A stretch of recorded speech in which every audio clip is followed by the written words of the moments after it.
it.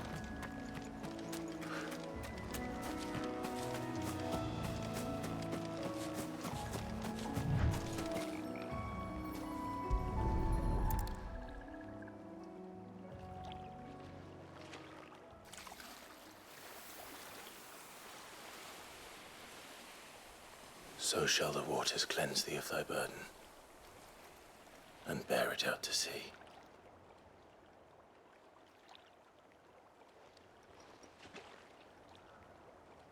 And now they are truly free. I hope so.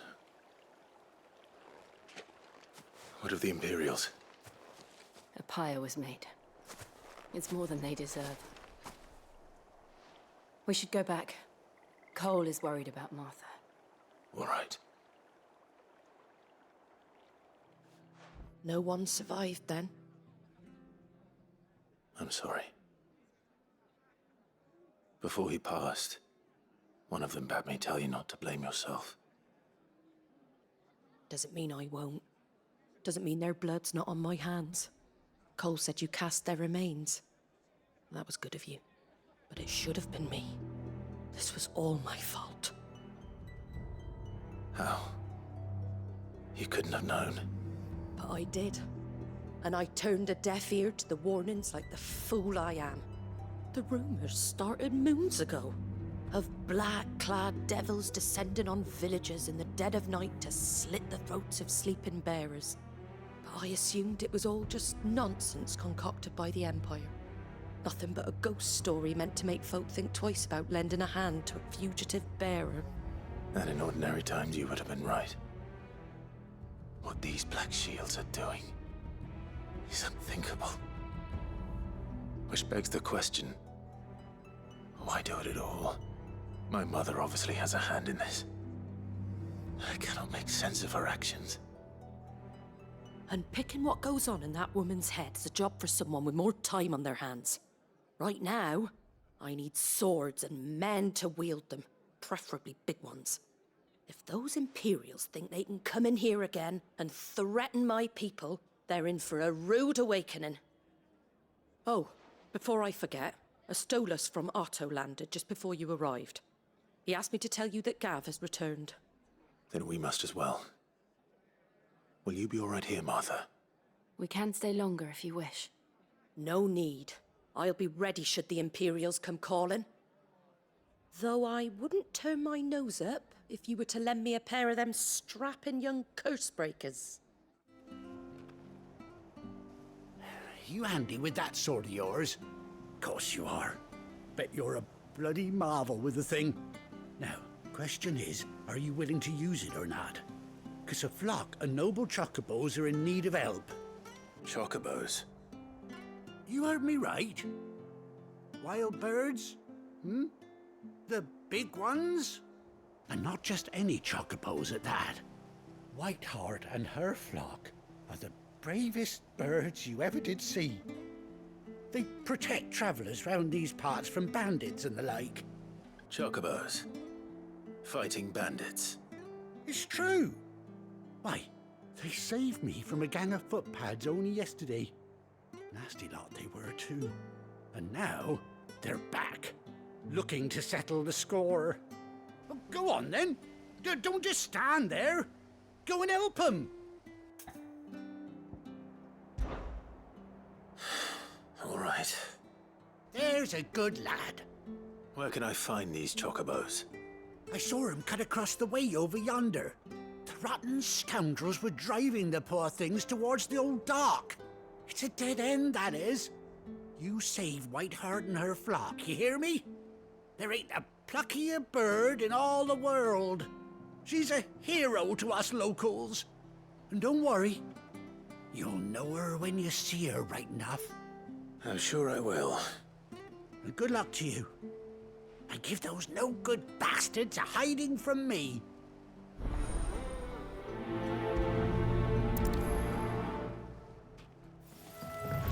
Whiteheart. That's quite a name for a chocobo.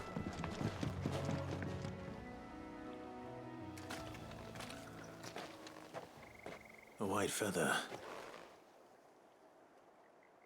I thought Ambrosia was one of a kind. Speaking of brave birds, looks like they went that way.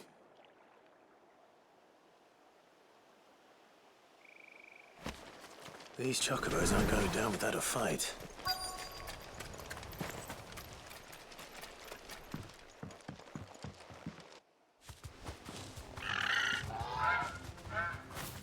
We got you cornered, Feathers.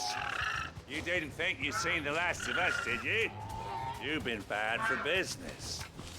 But I reckon someone will pay good coin to mount your head on their wall. Not around here, they won't. Oh. And why's that, eh? Because she's something of a hero in these parts.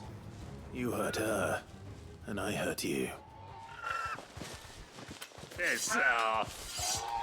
Or better still, how about we hurt you both? All right then. But don't say I didn't warn you.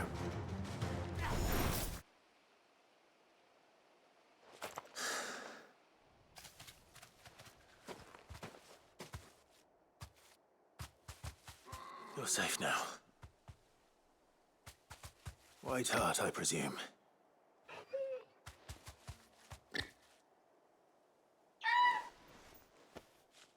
Do you know her, boy?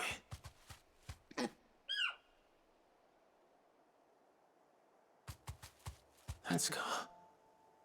It couldn't be.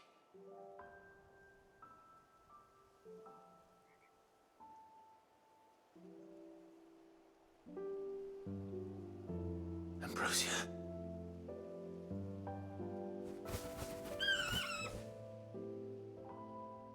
It is you. You survived.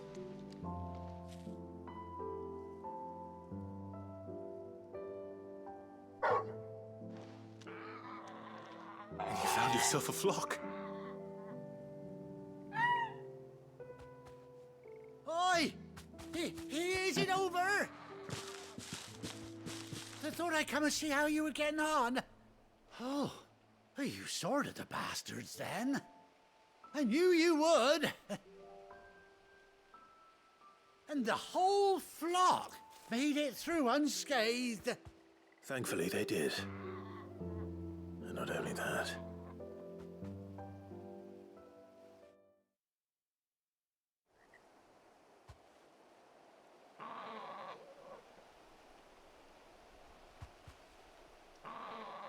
Well, I'll be. I never stopped to think our hero here might once have been someone's mount. Though I dare say she'd suit a fine fellow like yourself. Reckon our feathered friend must have learned a thing or two from her master. Kind-hearted warrior that you are. Bird like her would have cost a princely sum. You born a lord or something? Well, Oh, no, sorry, I didn't mean to pry. Don't matter who you are. You done right by me.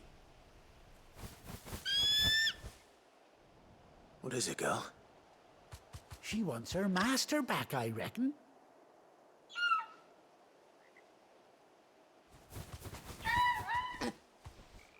Told you. And it seems her pals agree. Is that it? You want to come with me? Well, bugger me if this ain't a heartwarming sight. The lads down the stables will be hearing about this tonight. Oh, stay right where you are.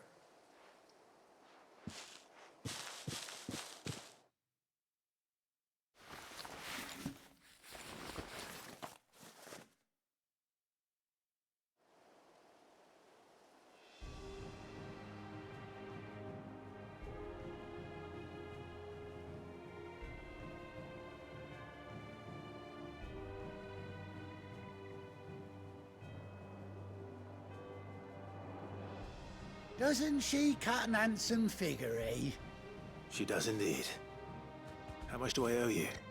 Ah, a few scraps of leather's the very least I owe old Whiteheart. Oh, I'll be sad to see her go, of course. But she's earned her right to happiness and more besides. Don't you worry. We'll get along just fine without her. You hear that, Whiteheart? You've earned yourself some time off. You have fun traveling with your master now.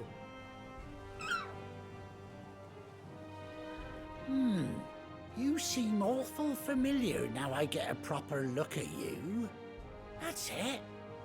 When those chocobos swarmed my car on the road, didn't you? No, that can't be right. That fellow was a bearer. Must have been my double. Oh, must have been, eh? Oh, that'll be the excitement getting to me. Silly sod that I am. Pay me no mind.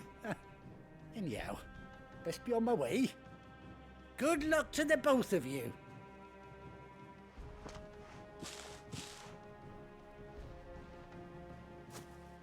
You take care of your flock for now. I'll call you when I need you.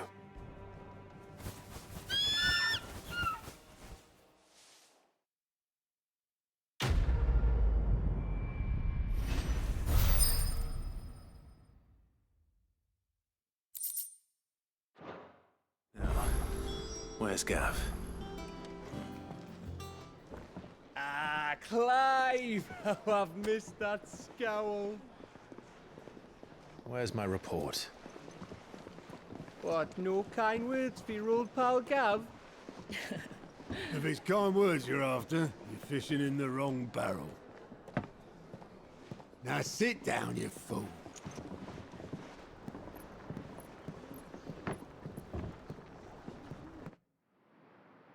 So, you remember how quick the Empire was to occupy the Dominion after the fall of Drake's head? And how pissed off all the other nations were that they didn't think to do it first? Half a century of independence gone at the whim of a madman. So much for their bloody treaty. Clearly, the promise of unblighted land and the world's supply of crystals was too much for his radiance to resist. And now the Republic's finally decided to follow suit, using liberation as an excuse to declare war on Sambrek. Lined up right outside the Dominion's gates as we speak, looking to starve the Imperials into submission. And now all eyes are on the Strait of Author. Well, the two nations beat their shields. The rest sharpen their daggers, ready to set upon the war-weary victor. They'll never see us coming. It's time we moved on the Mothercrystals.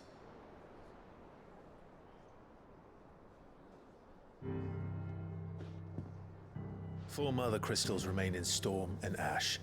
Drake's Breath near Ironhome. Drake's Fang in Dhalmekia. Drake's Spine in Waloed. And Drake's Tail here in the Crystalline Dominion. With the bulk of the Republican army marching to Twinside, Drake's Fang will be left exposed.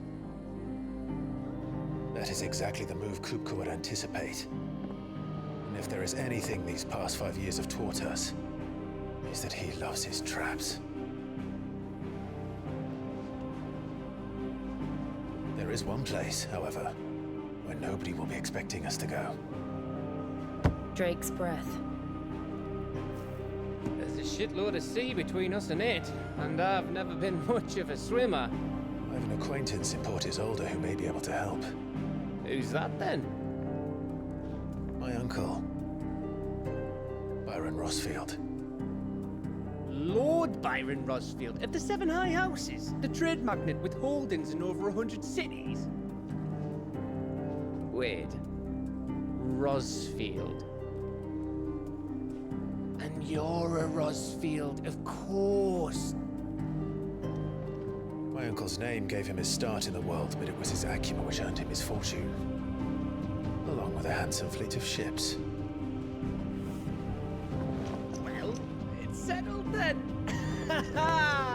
What are we waiting for, eh? Huh?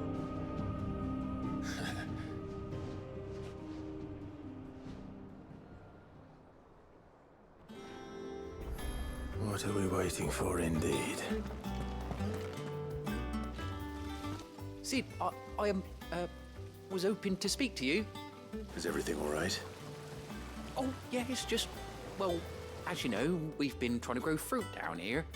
It's good to know that something of the old hideaway still lives on. Martel's pride and joy. It was a sapling when she rescued it from the rubble, but look at it now. All our hard work's finally paying off. I took it on, you see, after she died, and now the fruit's finally ready to eat. And not only is it ready, it's actually tasty. Sweet as you like, in fact. She bred the bitter right out of it. Impressive. And welcome news to more than a few, I'd say. I thought this first harvest could go to the curse breakers, on account of all they do for the hideaway. You couldn't take them some, could you? Seems better them coming from you. It'll be nice being the bearer of good news for a change. Oh, thank you. She always had a soft spot for that lot, see? And once they've had their share, I'll see to it that everyone else gets some. Here you go. Martel apples, they're called, in honor of her memory. You hear that, Martel? Today's finally the day.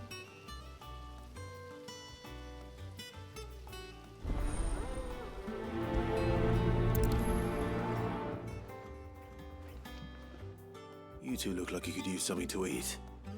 Here, courtesy of Martel.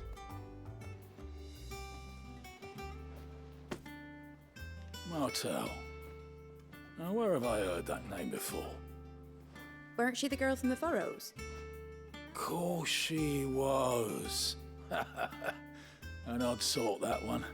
Loved plants more than people. Aye, and brave as a bane might. Remember when she ran back into the hideaway to collect them trees when Titan attacked? Wait. These aren't those apples, are they? Well, I'll be. She'd have been proud, and rightly so. Thank you, Sid.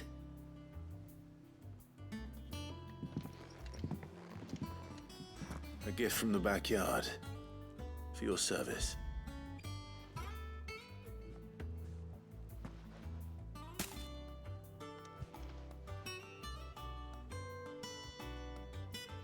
Blimey, these take me back. I haven't seen a hideaway apple since. Old Sid was the only one who could stomach the things. He'd nab them right from the branch, make Martel livid. Not that anyone could stay mad at the man for long. That sounds like the Sid I knew, all right. Planning on keeping that lot to yourselves, were you? Hang on. These aren't Martels, are they? I'm glad to see someone carried on what she started. Can't have been easy, not in the Deadlands. Reckon she'd be happy knowing all her hard work didn't go to waste. Clive, tell the lad down in the backyard to run some over for me, will you? Not so much as a thank you. Well, I've got some manners at least. Thanks, Sid. You can leave the basket with me. I'll see that the others get their share. Oh, and give our compliments to the gardener, won't you? That was the last of the apples. I should head to the backyard and pass along everyone's regards. The curse breakers send their thanks. And their compliments. They were clearly very fond of Martel. They remembered her. After all these years. I suppose she was very kind, even to a tongue-tied lummox like me. You were one of the good ones, Martel. Why did you have to die? She put everything into her work. She wasn't going to rest until we had fruit sweet enough to enjoy. And now we do. When she died, I named a sapling after her. And now it's a full-grown tree. Martel lives on through the fruit it bears. And through you. Her dream would have died with her, had you not kept it alive. That's something to be proud of. I didn't do anything really, but thank you. You're kinder to me than I deserve. By the way, Otto's expecting some of your crop. And I wouldn't mind some of it either, if that's not too much to ask. Of course not. I'll see that you're both well provided for. They like your fruit, Martel. Isn't that wonderful? I'd say it's about time we planted you some siblings, don't you think?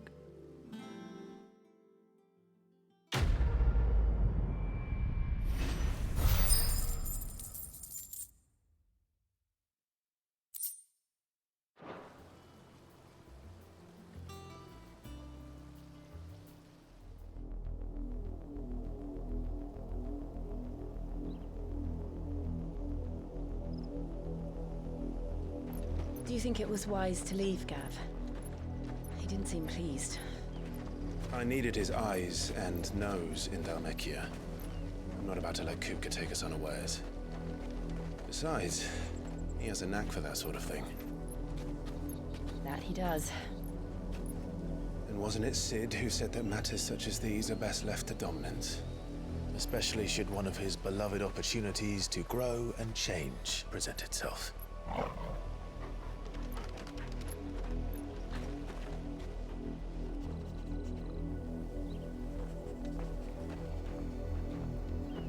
I always knew that I would return one day. Return to Ironhome. For what?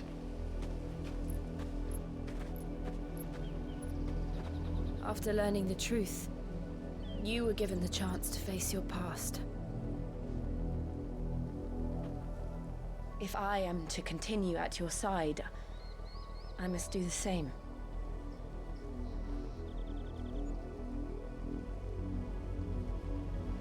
We will face it together then. To the end.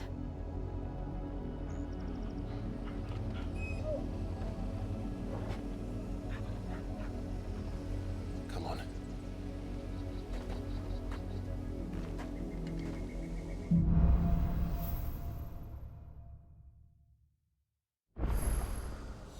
How far do you think your mother's reach extends? Will we find the same tragedy in the south as we did at Martha's Rest? More than likely.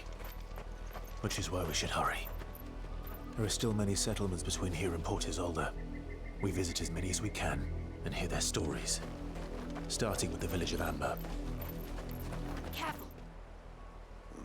Mockery of justice is what it is. Lord Elwyn would never have stood for this. Quiet, you! Nothing, we're loyalists. Jill, look.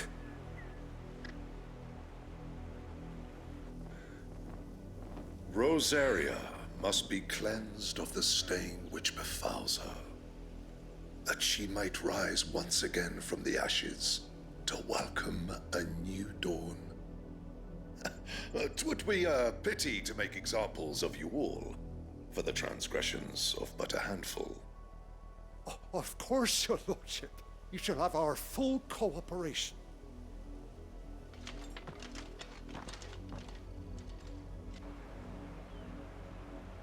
What business could the Black Shields have in a village this small? There's barely room to hide a bearer. Then they must be here for something else. Excuse me, but what was all that about earlier?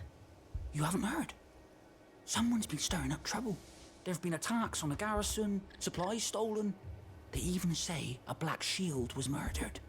The Empire wants answers, and what the Empire wants, Empire gets. Don't they just? Keep your ears open, eh? The Black Shields will pay good coin for information on the culprits. You seen them, didn't you? I'm sorry. The Black Shields. Just now. You seen them, didn't you? At least I think there was a Black Shield. Can't say I ever saw one before. Was this the first time they visited the village? What do you think? Amber's the arse end of nowhere. And they thought we might be harboring firebrands. Huh. If only we were. I might have turned them in and become a Black Shield myself. You don't think these firebrands the Empire is looking for could be us, do you? I don't know. But we need to find out. Greetings, friend. We are travelers. I know that. What do you want? We couldn't help noticing those Imperial soldiers who were here earlier. Don't you go telling these strangers a thing. I speak for the people of this village, and we have nothing more to say to you. You are to leave Amber and never come back. May I at least ask why? I don't know who you are or what brings you here, but your presence puts us all in grave danger. The Empire is a harsh master. Its demands are great, and its justice swift. But as long as we keep our heads down and pay our tributes, we are left alone. Some might call it submission. But if it will spare my people the Viceroy's wrath, then I will gladly submit. This village will not become another East Pool. Then we shall be on our way.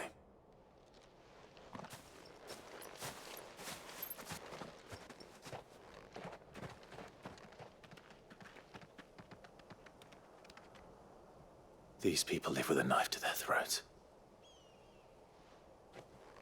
In the mistaken belief that if they cooperate, my mother will show them mercy. Obedience bought with fear. Are you all right? Sorry, It's nothing. We still don't know who the Black Shields are looking for. Well, whoever they are, the Imperials deem them worth pursuing to the back of beyond. But other than Martha, who else in Rosari would have the courage to stand against the Empire? A new ally would certainly be welcome. Can we find them before the Imperials do? Perhaps the next village will yield more answers. Perhaps. This pass will take us through the mountains. And directly into the path of whoever or whatever lurks here. Blood, Clive. And still wet.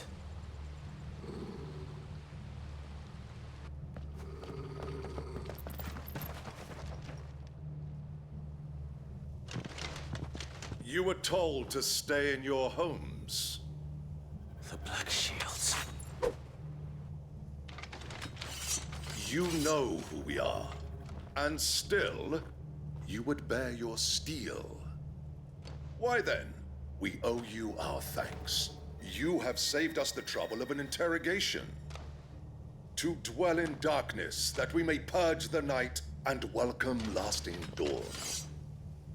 On these, our swords we swear. Say that again.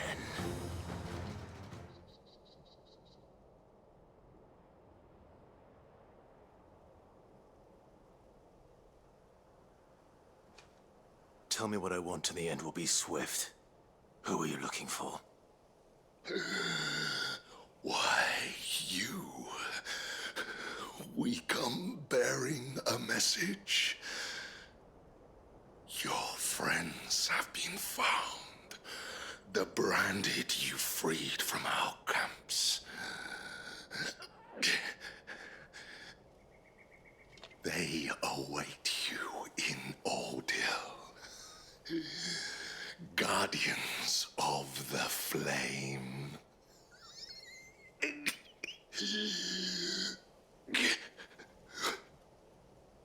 Those are Old Hill's gates. Then we hurry.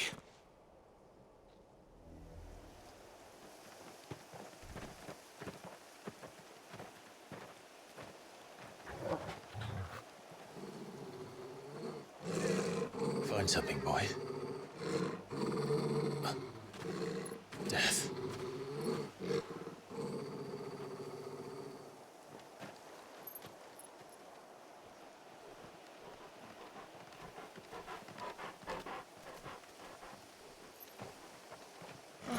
Found her.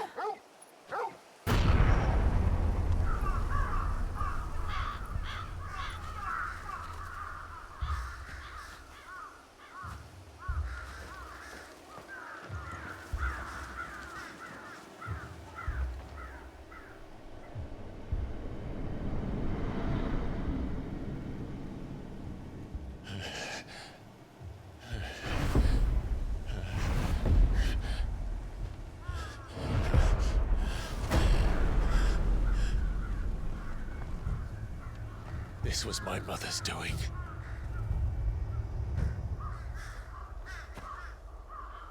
But why? Why would anyone... I don't know. I never truly understood her. But this... Oh, Clive.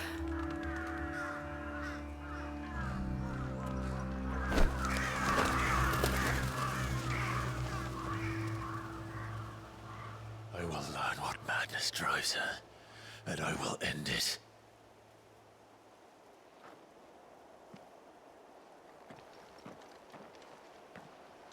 We should go. Yes.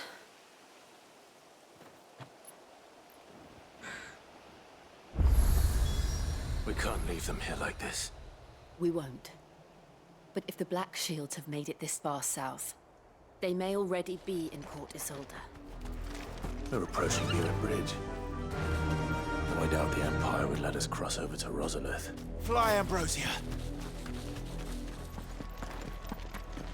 The Lazarus.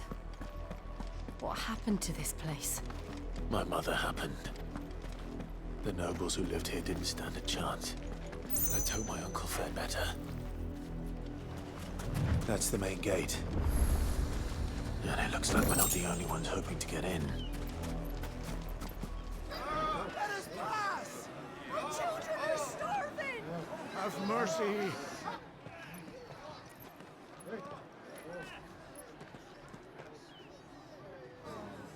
Voice-rinsed dogs they are!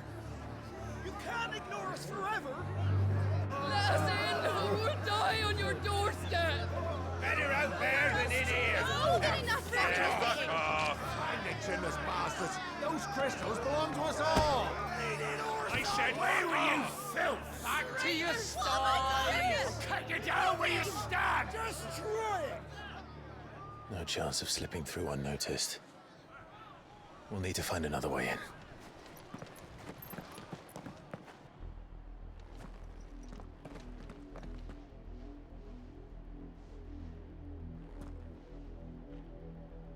I thought we might be able to reason with the guards. Or at least bribe them. I suspect everyone in that crowd thought the same. Was that the only way in? Officially, yes. Strictly speaking, no. My uncle once told me that the nobles had tunnels built, so that they could visit town without having to walk amongst the rabble. The Lazarus.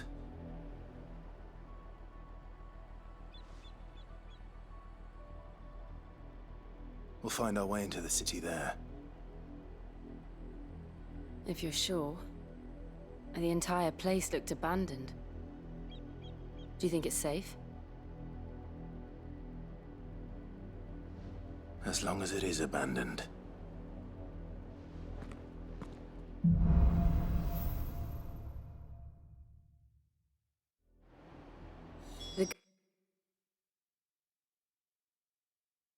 Maybe they found who they were looking for.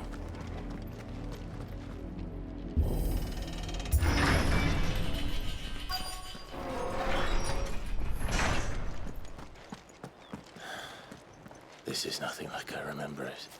How quickly a crown can lose its luster.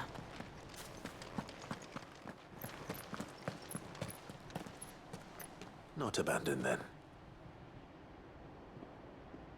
Oi! Visitors!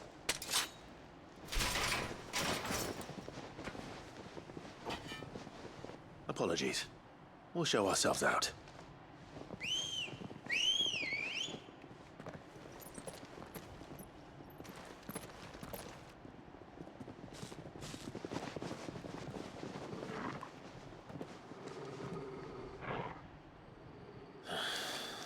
Or not. I've only ever seen one man fight like that. And he's long dead. Then perhaps it's time you joined him.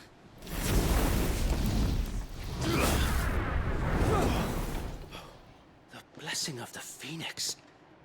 It can't be. I was there when you died. Huh?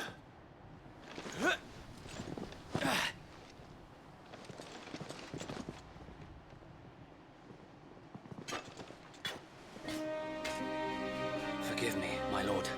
I knew not whom I addressed. You have naught to fear from us. Founder, it really is you. It is. So wait.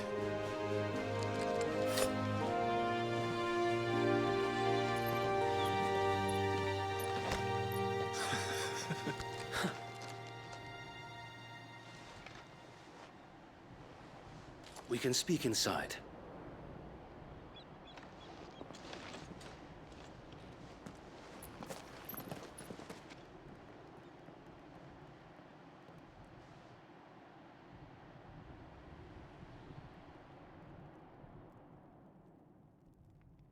And those who wouldn't bend the knee? We left before the Empire could make examples of us, though we didn't go far. And we banded together to form the Guardians of the Flame soon after. Alas, there is only so much a handful of aging shields can do against the might of an empire. But we've seen to it that their stay has been anything but pleasant. Of late, though, we've had our hands full just trying to keep the Duchy's few remaining bearers out of the Imperial's clutches. The Cullings. We saw what happened in Old Hill. Aye. The foul work of the Black Shields and their mistress. You mean my mother? But it doesn't make sense. Even knowing what I know about her. Her hatred for bearers was no secret, but she wouldn't have been ignorant of their value to the realm. No offense, my lord. But in case you haven't noticed, the Lady Annabella couldn't care less about the realm. She barely even cares for her own home. That much has been plain since the slaughter at Eastpool. And, since granting the Holy Emperor a new heir, her obsession with bearers only seems to have grown. As to why, I don't know. Maybe she can't bear the thought of anyone having the power to challenge her beloved son. Her son. Sir Wade, the Black Shields have broken camp. They march in full force for Buick Bridge. Then so do we. Make ready.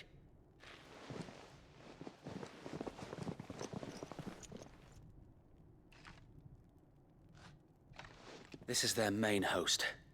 If we remove the head, perhaps we can prevent what happened at the docks from happening somewhere else. If I do nothing, then the blood of their next victims will be on my hands.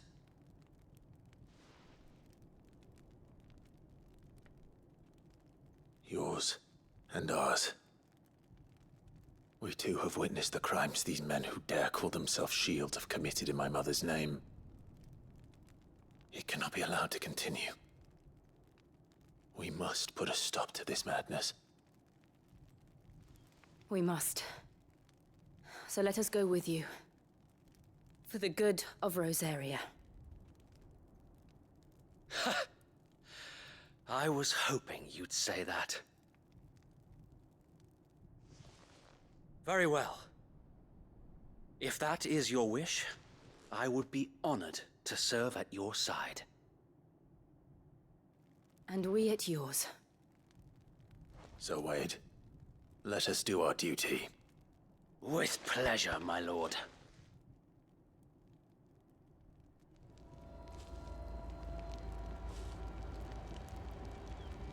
I imagine this endeavor will require more than just our wits.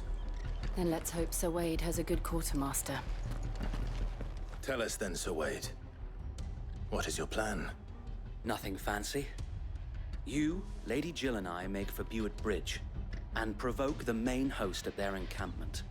Sensing an opportunity to end the Guardians, the Black Shields will call for reinforcements, who will be met from the rear by parties of my brothers hidden throughout the surrounding hills. This will allow us to wage battle on the bridge without fear of being overwhelmed. While the Black Shields have an advantage in numbers, you see, they prefer to fight in small units, which we can use to our advantage. How small exactly? Small enough Now that I have you and Lady Jill for company. I doubt I could have done this on my own. But until we arrived, that was your plan. You haven't changed a bit. So Wade, the bearers from Old Hill have been laid to rest. Very good. Now make ready for battle. As you command.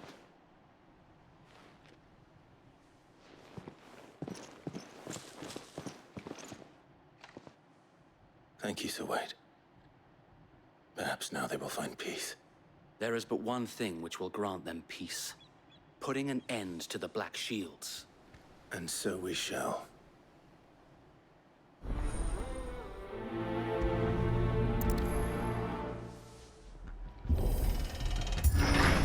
How long have you been pursuing the Black Shields? Since they burned their first village. We tracked down the bastards responsible and fed their corpses to Stillwind. Suffice to say, that got their attention. It's been a game of cat and mouse ever since. There they are. On your command, my lord.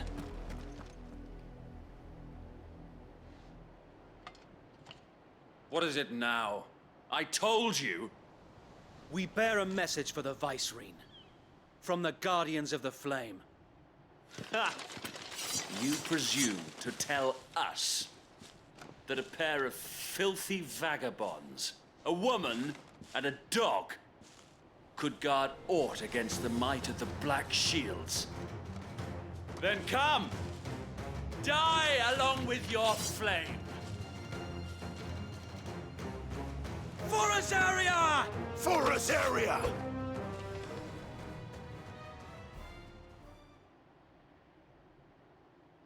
A noble stand, albeit a misguided one. In taking it, you have but proven our point, that this land is in dire need of cleansing.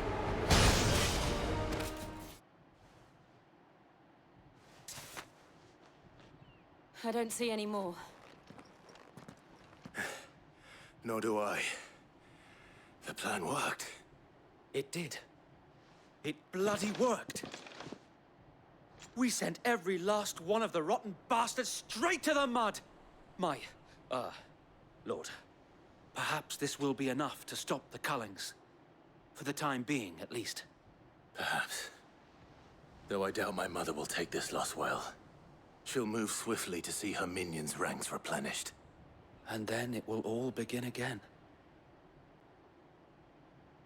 I often wonder if the nation we once knew is gone for good. Her fields rot. Her people starve. We battled to preserve the flame that was, but for every foe we fell, another springs up in its place. Yet be that as it may, it is still our home, and we must fight for it. As we always have, and always will. For as long as the Firebird's flame burns in our hearts, the Duchy cannot die. And her loyal subjects may dream of a day when the Rosarian standard flies over Rosalith once more. So wait, Think we should fall back to Port Isolde before the garrison sends reinforcements? A sound strategy, my lord.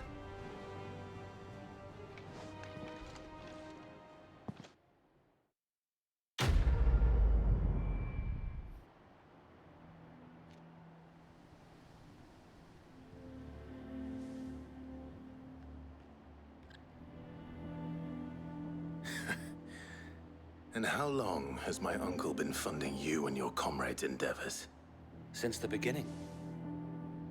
Lord Byron was the first person I turned to after forming the Guardians.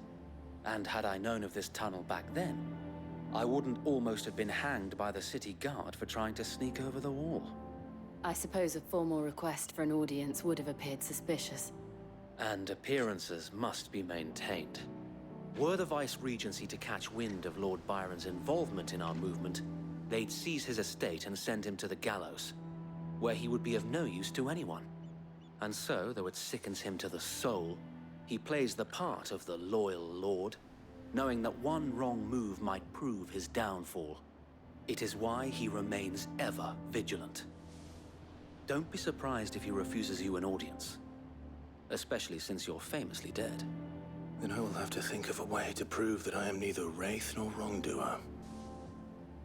I might have something which could help with the latter. It's the Mark of the Guardians. Display it, and those who love Rosaria will know where your loyalties lie.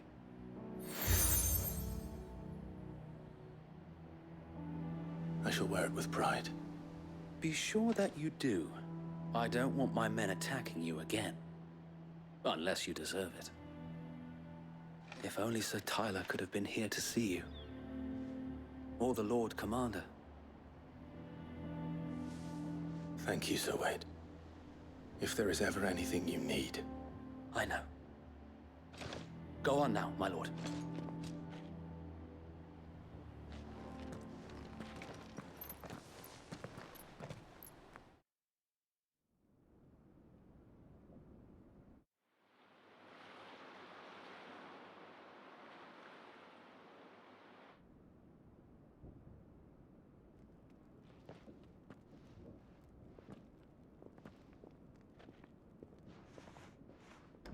How accommodating. Do you really think they believe we are who we say we are? Not a chance.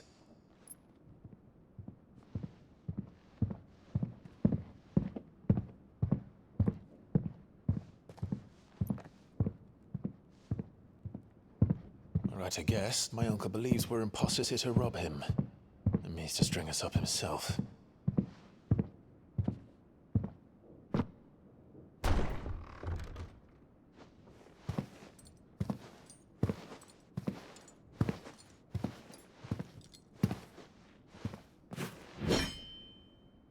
Imagine my surprise when I was told my nephew had come to visit.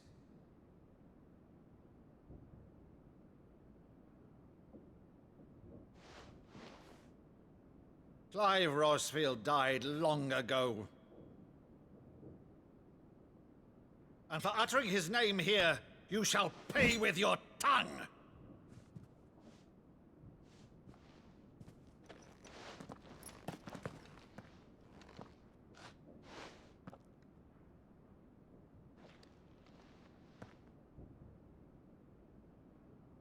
You would mock me as well?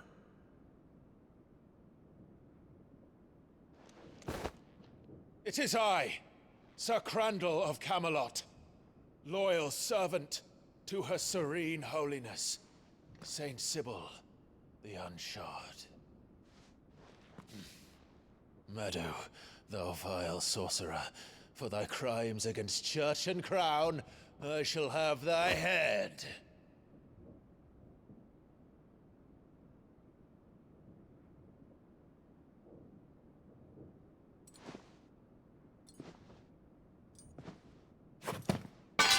Curse thee, infectious flax wench.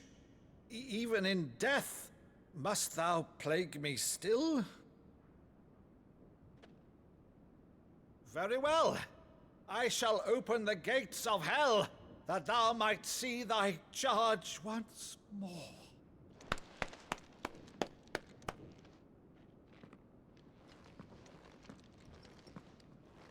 Bravo, Uncle. You're still the finest Maddo in the twins. Oh, Clive, my dear boy, it's really you.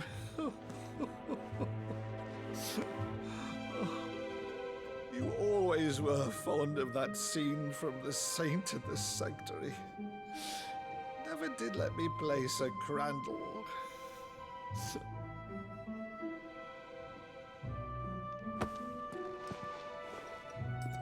I have a favor to ask, Uncle Byron.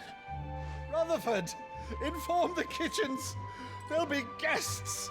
We dine immediately. But, Uncle... You can't very well regale me with the tale of your miraculous preservation on an empty stomach. Go on, sit.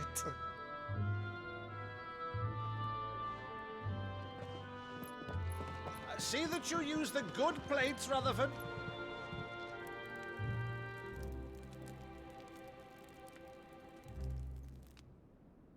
So you arrived late to one of her cullings, did you? Since becoming Vicereine, Annabella has been a constant thorn in Rosaria's side, but these atrocities are a new low. Something has changed. Quite what, I don't know, but the woman we knew is gone, and a monster sits in her place. A monster. For better or worse, I've been charged with governing this town, and thus must maintain the illusion of obedience. That's all I can do to aid Wade and his merry band of revolutionaries. So he's told us. You have risked much for Rosaria. Our nation will be forever in your debt.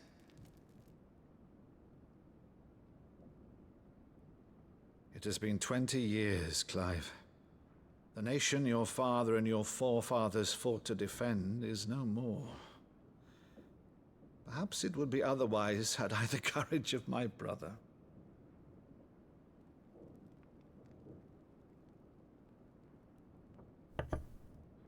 All right, if it's a ship you require, a ship you shall have. I've a galley in port, but recently relieved of her cargo. She can be outfitted for the voyage in a matter of weeks. So you believe us then? About everything? Believe you? Ha! Only a fool would believe even half of the things you claim. But until tonight, only a fool would have believed my nephew still lived. And besides, I have it on good authority that Clive is telling the truth. Whose authority?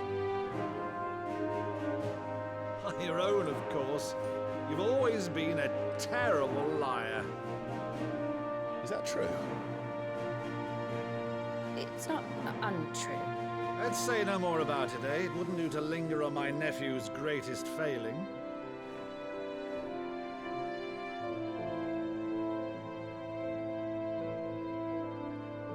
The one thing I cannot believe, though, is all this about you being Sid. You were always such a good boy, but now you're quite the outlaw. Which, if I'm not mistaken, would make me an outlaw's uncle. Right then, who shall we pillage first? Rutherford, fetch me my cutlass. This will be fun.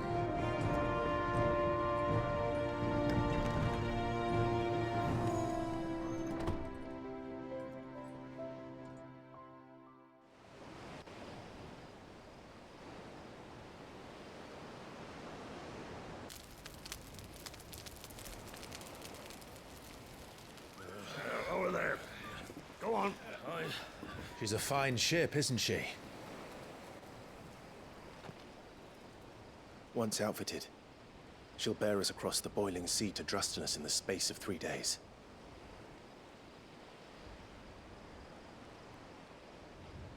Something on your mind?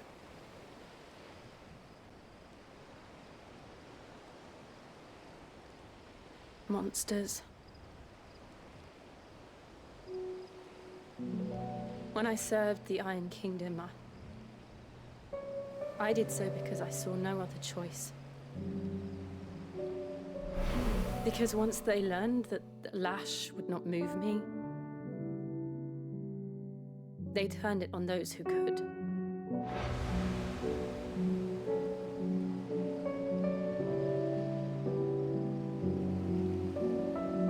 And so I became their puppet. I let them pull my strings, telling myself it was not my hand that swung the sword, but another's. I removed myself from the truth so I wouldn't feel the pain it caused.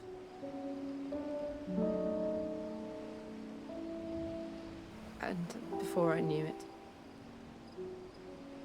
I no longer felt anything. Anything at all.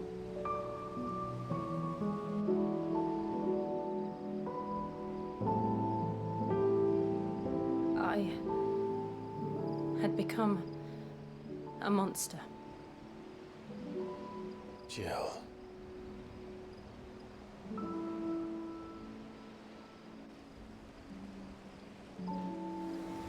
I don't want to be a monster, Clive. Do you understand?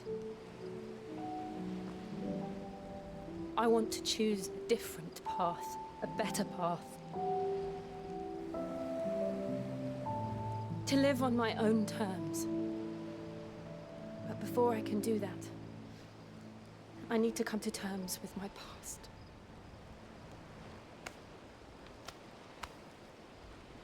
And when you do, I'll be standing there with you, just as you stood with me.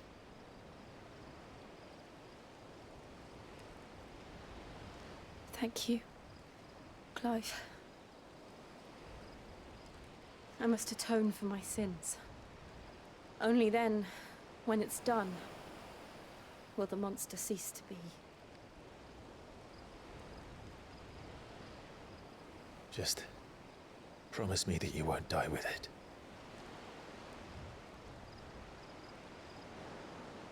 Now, let's get some sleep. The journey back to Benamir is long, and there is much to tell the others.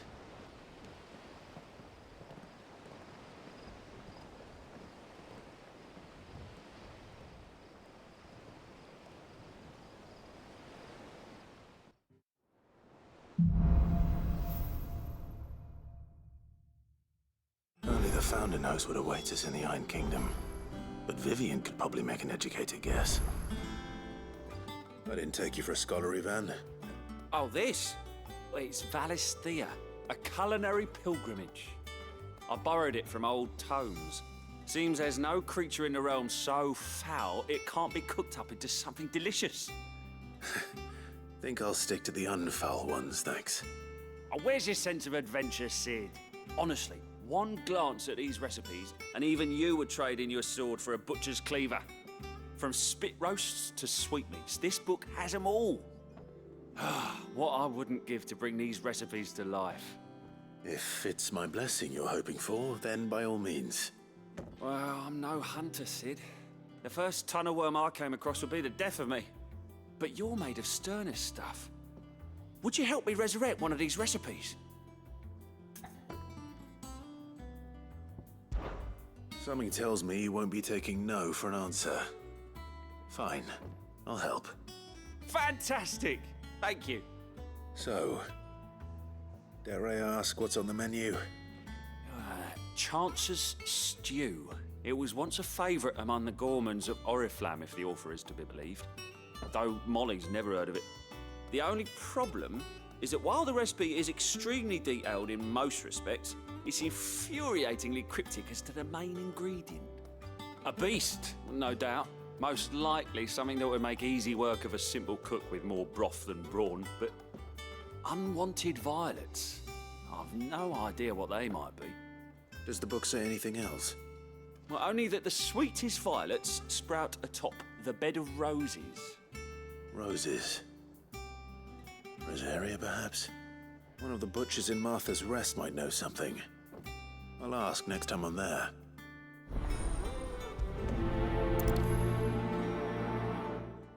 Ah, welcome. Times may be hard, but if you got the gill, I got the goods. What can I do you for? Unwanted violets, if you have them. Though I'd gladly settle for learning what they are if you don't. Why, I haven't heard folk call them that since I was a lad. You're looking for scorpion tails. Unwanted violets is what folk used to call them back in the day. They turn a wicked purple when you boil them up, hence the name. Used to chuck them in the pot when there weren't nothing else on offer, when there was a war on, that sort of thing. Thankfully, times aren't yet as hard as that.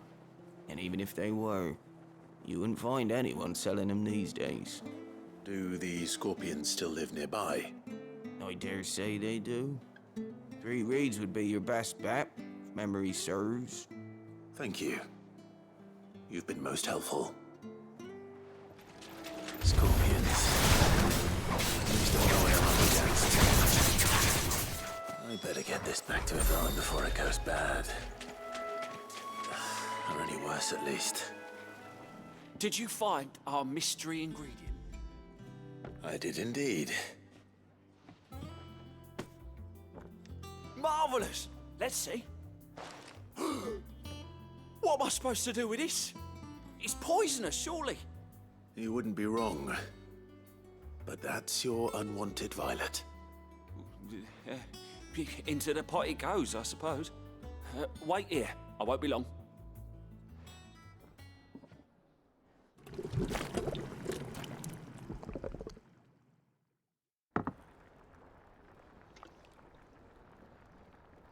I present Chance's Stew, risen once again from the ashes of obscurity. Grab a spoon, Sid. Let's eat while it's hot. I'm, not hungry. Well, it'll be too late once I've licked the bowl clean. Your loss.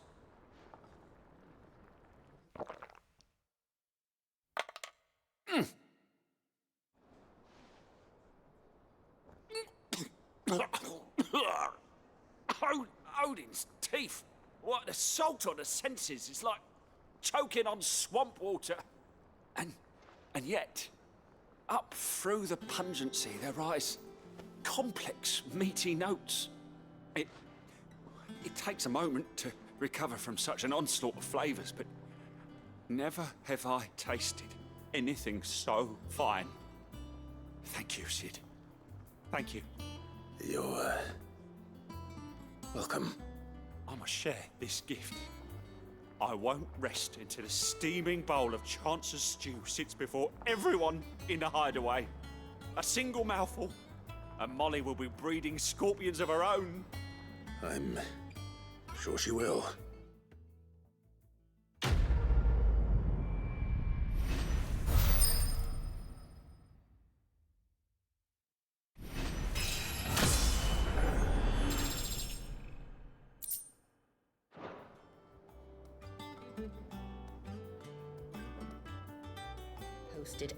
Clive! Oh, am I glad to see you? Is something wrong? It's Blackthorn. He ain't himself. And if I'm honest, he ain't been for a while. That normally it only takes a couple of drinks to perk him back up, but not this time. Something's getting him down. And whatever it is, he ain't telling. It's like he's lost his spark, you know? He's barely got enough fire in his belly to get the ump about stuff. But I'm thinking he might if we both bent his ear, because he respects you, innit? So, what do you say? Fine. If you think it will help. I knew you'd understand. But if he doesn't want to talk, we let him be. He'll open up when he's ready. All right.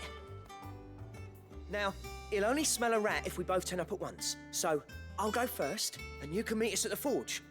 Wait a bit, then head over when you're ready.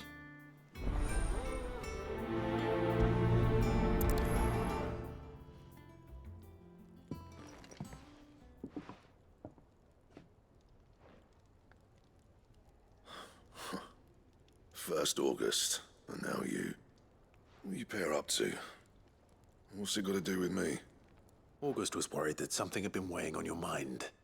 I thought you might want to talk about it. Did you now? I told you not to stick your nose in my business. What'd you go and do? Clive just wants to help, innit? What's so bad about that? Talk to him. You never know, you might feel better for getting it all out in the open. Please, mate. I'm worried about you. Phil, shut you up. It's nothing, really. Stupid. Not the sort of thing you bother people about. Why don't you tell us all the same?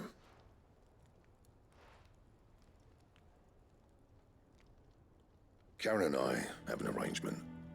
I keep an eye on Goots, and she shows me what the competition's up to. Interesting arms and armor, things like that. Anyway, the other day, she shows me a cuirass she's come by. Masterpiece of level work. Light, supple, and tougher than it had any right to be. Made my stuff look like every clumsy shit. I should have brought the bastard thing there and then just to study it, but I was too proud. Now, every time I reach for my hammer, I'm reminded that I'm not the craftsman I thought I was. There. You happy? You got what you came for. Now piss off. All right, we're going.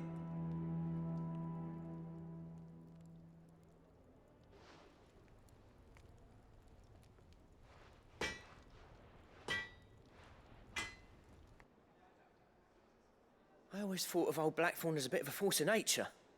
Like a storm cloud full of ale. Didn't think anything could rattle him. Least of all a stupid piece of leather. Blackthorn's always taken pride in his craft. Questioning it means questioning himself.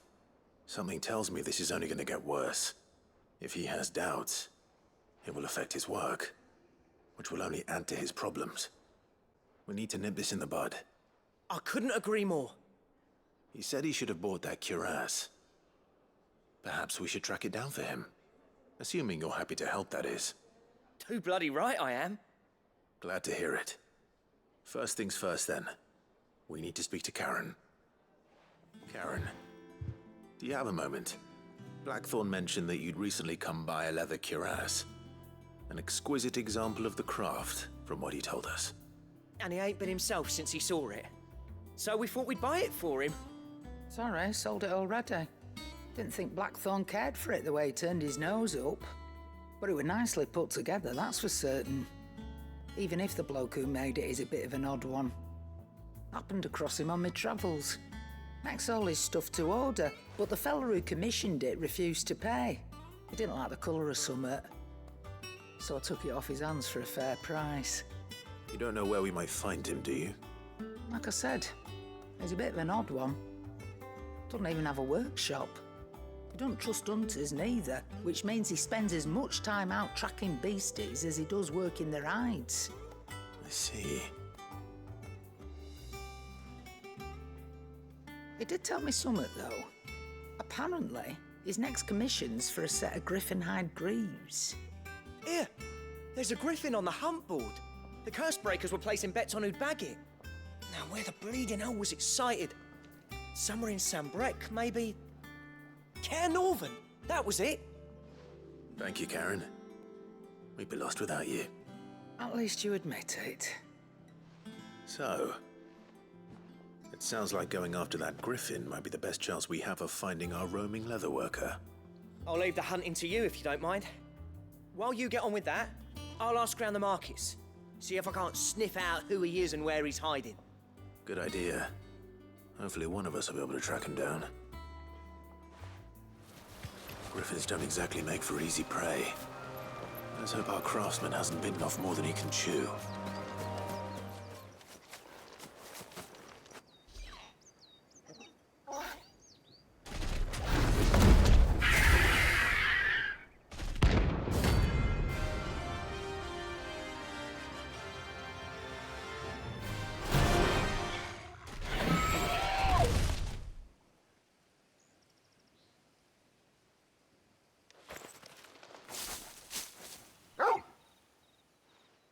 Something there, boy.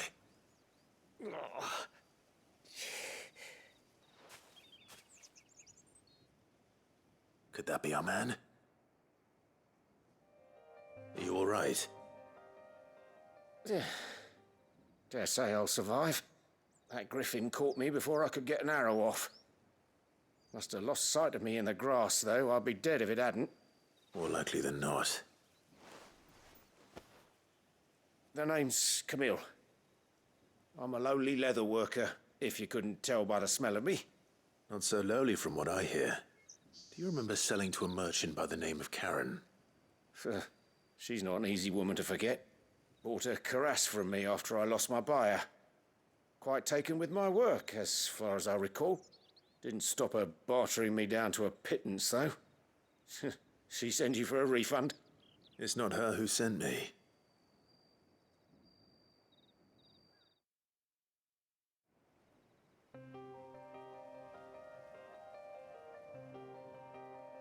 Well, consider me flattered.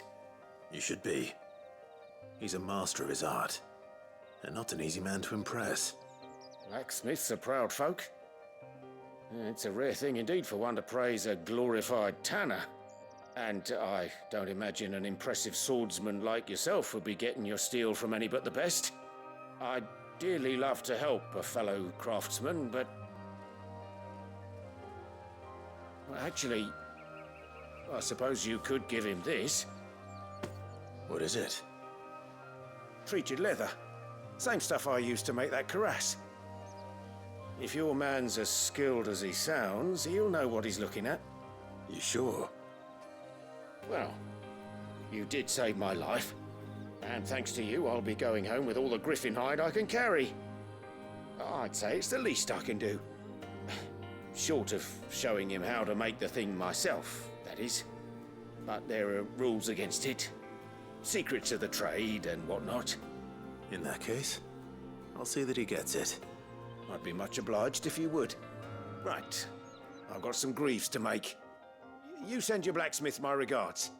Will do. And thank you.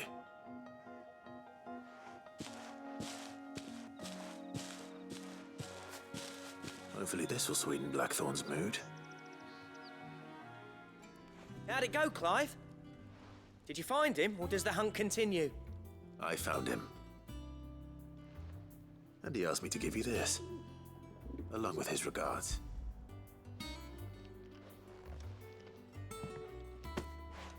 You're joking.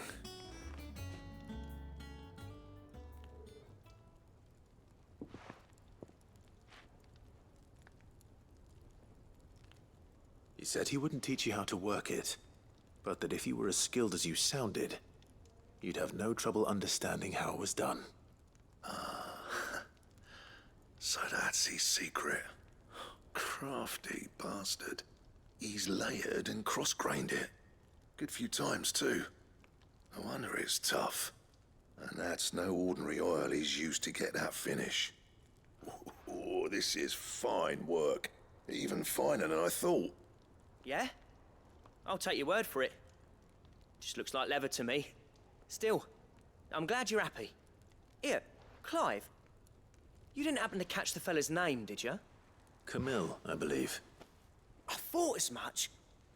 There ain't many leather workers in the realm daft enough to do their own hunting, see? And his name kept cropping up when I was asking around. Turns out he's from Tabor. And again, most leather workers are.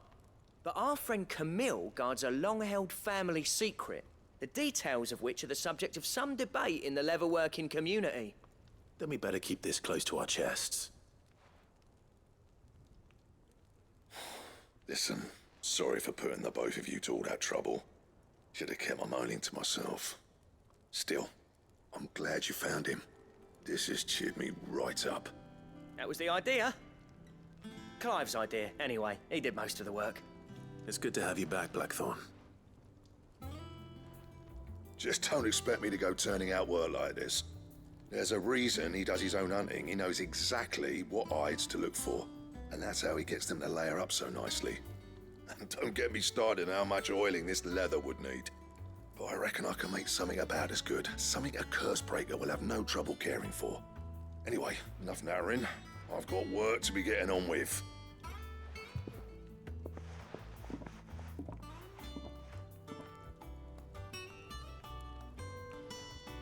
Looks like we won't be needing a new blacksmith. As if there was a better one out there. Nah, it wouldn't have been the same anyway. No one spins a yarn like old Blackthorn in his cups. Right, now that's sorted, I've got duties to attend to. Thanks, Clive. You've given me my mate back.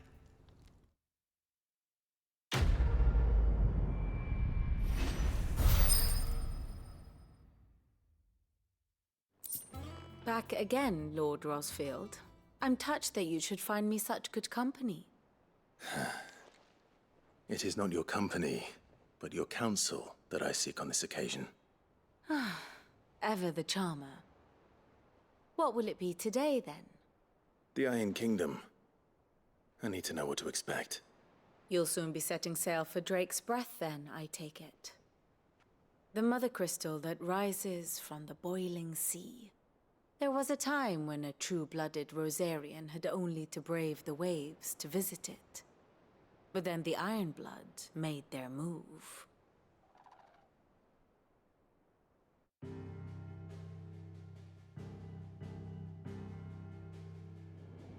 As you know, the Iron Kingdom rules over the islands to the west of Storm. Or rather, its church does. But this is not the pragmatic approach to state religion employed by the Holy Empire to manipulate the masses. No, the Iron Kingdom is the literal embodiment of the crystalline orthodoxy. And so, if one is to understand it, one must start there. As the name implies, the orthodoxy holds the Mothercrystals sacred, and they do not take kindly to heathens plundering the objects of their worship for the means to fill washtubs and light lamps with frivolous feats of magic. Indeed, the faithful consider ether a sinful thing, a poison no less. And to them, a dominant is an instrument of evil, albeit one they have proven only too happy to turn against their enemies. Some 80 years ago in Northern Storm, Drake's eye collapsed. Soon after, in pursuit of ether and with the blight at their backs, the Northern Territories descended upon the Grand Duchy of Rosaria. And when the Shields of the Flame marched north to meet them, the Iron Kingdom spied an opportunity. A few short days later, the Crusaders landed on the island of Mount Drastanus, home of Drake's breath, and plucked it from the Duchy's grasp.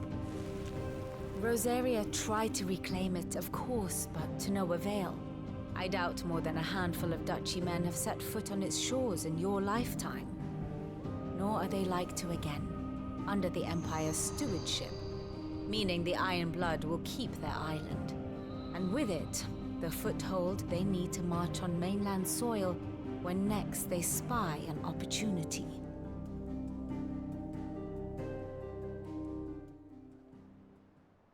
The Mother Crystal is both the object of the Iron Blood's worship and their gateway to the continent, making Drastanus the holiest of holy grounds, from which the Orthodox Crusade shall one day sail forth to claim the remaining Mother Crystals, or die trying. My father and my grandfather both traded blows with the Iron Blood for control of Drake's breath. Had things unfolded differently at Phoenix Gate, we would have sent our entire fleet against them. But instead, they sent their fleet against Rosaria, sacked the capital, killed the men, and captured the women, including Jill. I'd say you'd be forgiven for wanting a little revenge, Clive. My only aim is to destroy the Mother Crystal.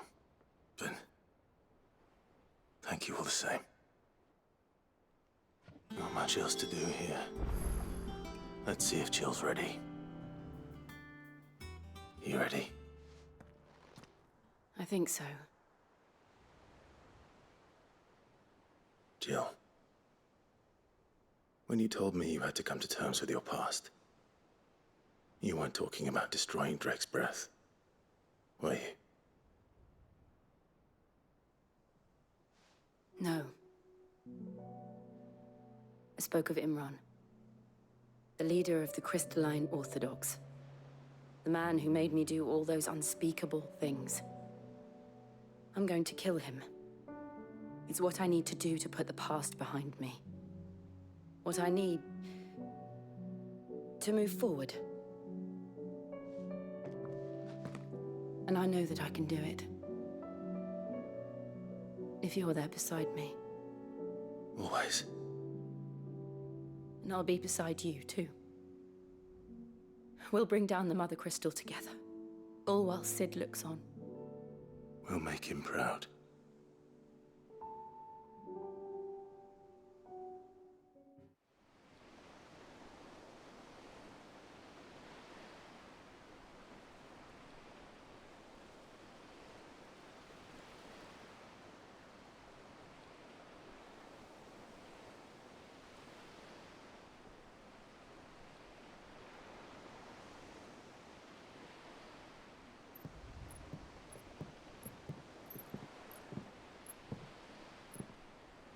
Useful trick. Freezing and throwing the spray to make mist. How did you learn to use your powers like this? The Masters made me do it. When the Crusaders took to the seas, to keep the fleet's movements from prying eyes. I'm fine. No, you're not.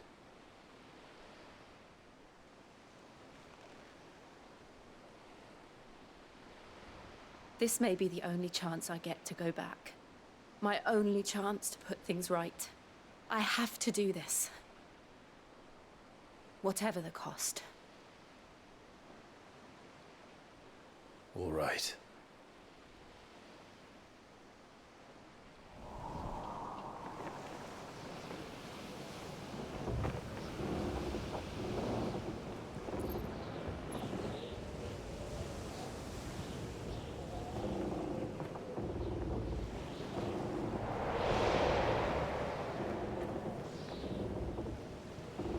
There she is.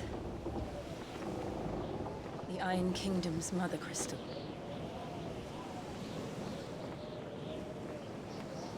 Drake's breath.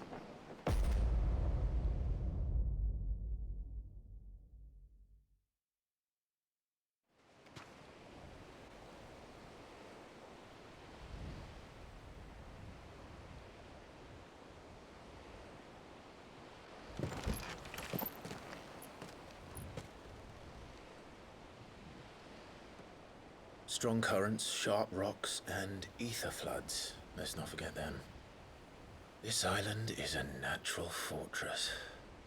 But safety breeds complacency, allowing a single rowing boat to slip in unseen.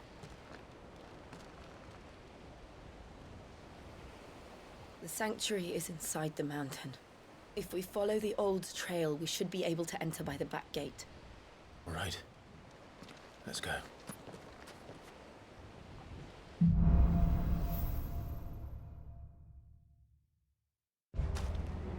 I always imagined when I came here it would be to reclaim it. It used to belong to Rosaria, didn't it? Once, though it's been in the Ironblood's clutches for far too long. As was I. For 13 years, this rock was my home. I know its secrets only too well. This path was abandoned after an ether flood. They don't guard it anymore. The perfect little shortcut. Was that an earthquake? They happen all the time. That wasn't even a bad one. It's nothing to worry about. The old arboretum is done. We'll enter the caves from there.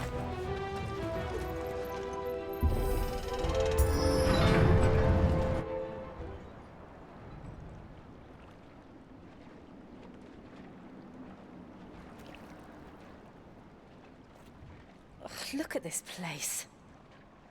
What a mess.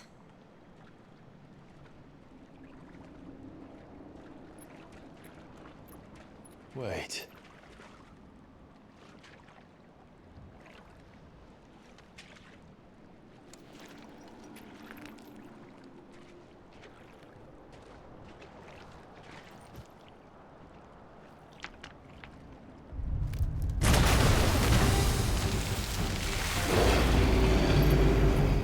It's turned. Nothing a shield of Rosaria can't handle. Just like old times.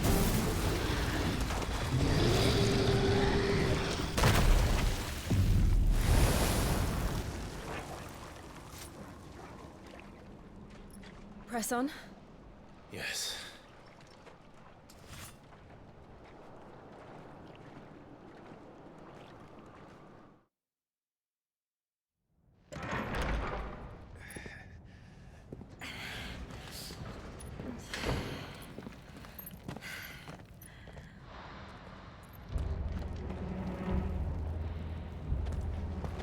It's like a furnace in here.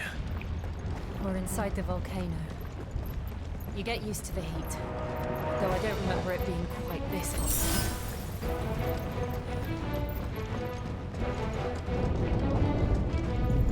Was that one cause for concern? It was. And they're getting bigger. Something's wrong. Fuck. Is there no other way across?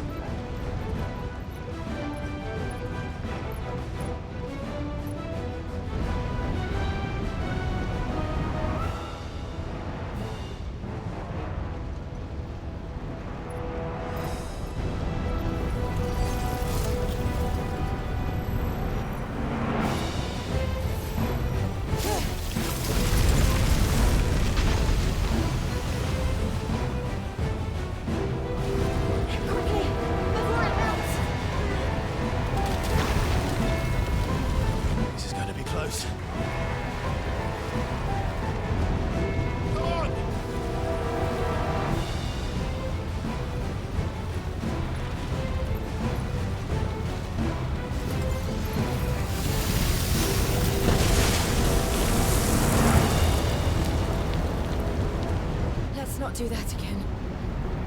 No. Let's not.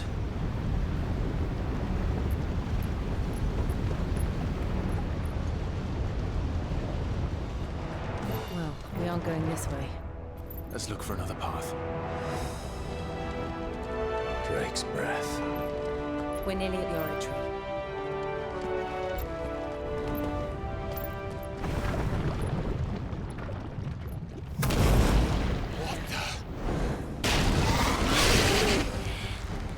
One of the demons.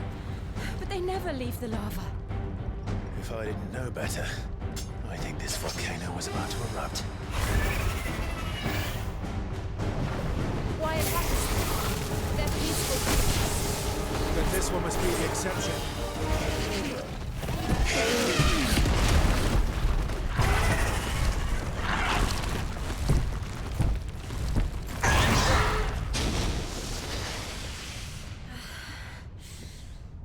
Are you hurt?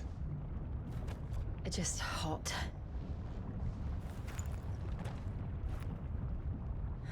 Thank you. Quite a commotion our friend made. Let's hope the guards didn't hear it. The gate to the inner chambers is just up there. Then we make for the sanctuary. I need to finish this. Before the heat finishes me. Hear, hear.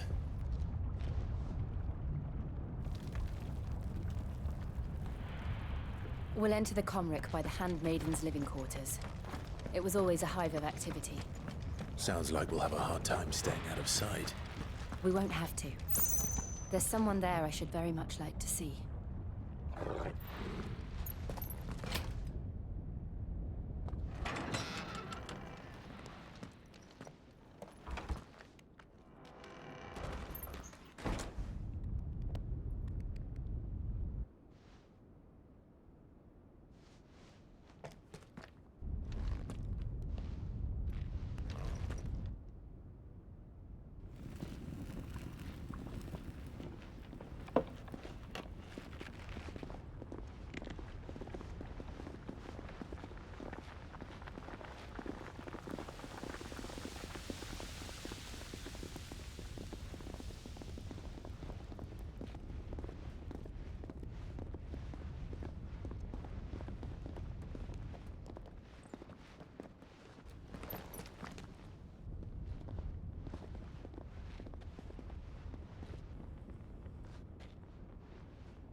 Lady Marley. It's me. By the mother.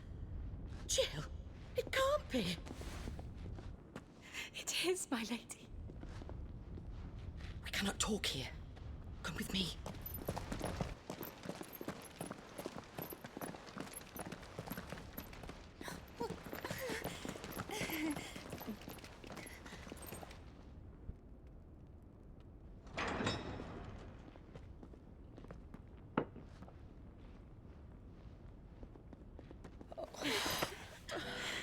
I'm so glad you're safe. And I you. Why ever would you risk coming back? Are you a fool, girl? Or have you grown tired of your freedom already? Forgive me, my lady. But I had to come back. There are things I left undone. Tell me, where is the Patriarch?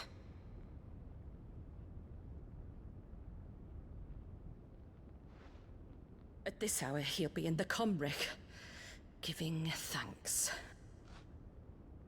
You mean... Oh, fiend! Clive, we have to get to the sanctuary. Now.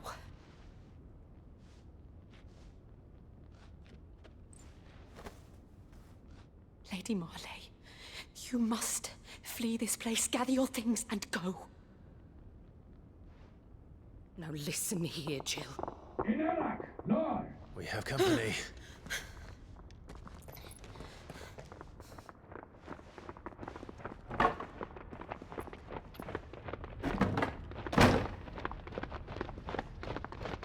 This This way.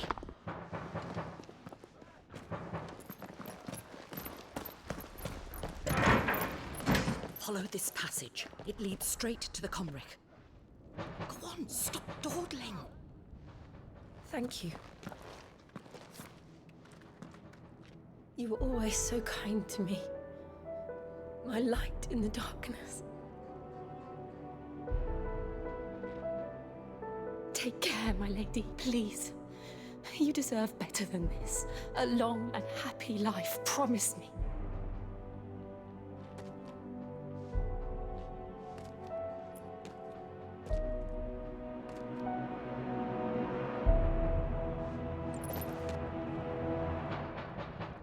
I'll live if you promise to do the same.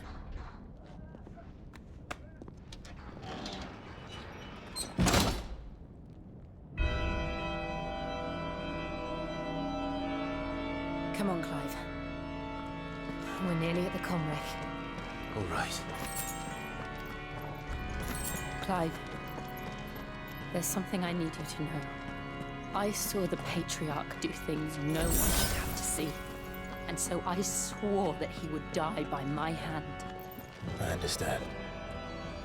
I faced my demons, and you must face yours.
Shiva's dominant. Come to beg forgiveness for your failure. For years, I followed your orders. Fought your wars. All to protect the children you took. Just as you took me. And what did you do in return?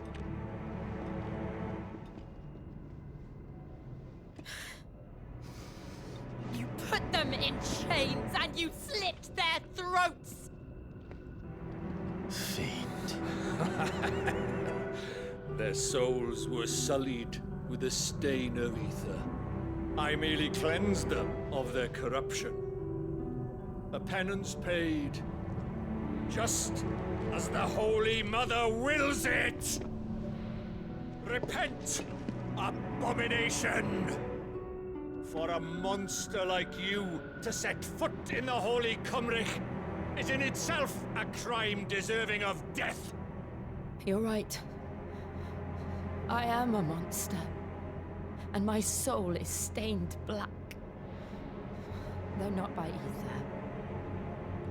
But by the evil of men like you, who made me close my heart and drown in darkness when I should have raged against it. This is my penance. I will be your monster no more. Nor will I suffer you to create another.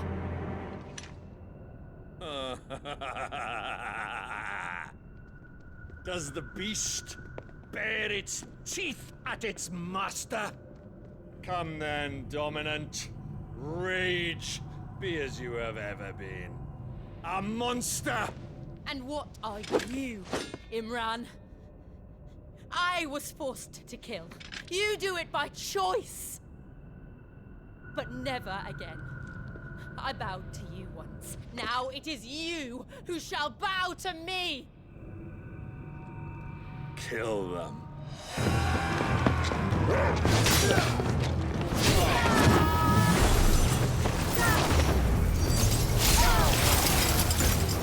Now! Right!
Can't I do it?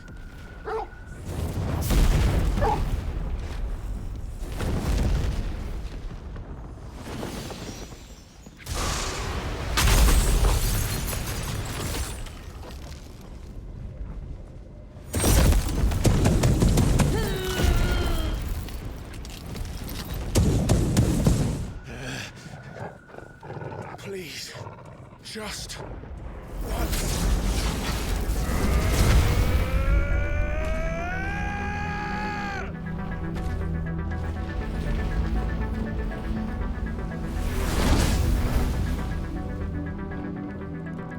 She won't be able to hold that laugh back forever. We better make this quick.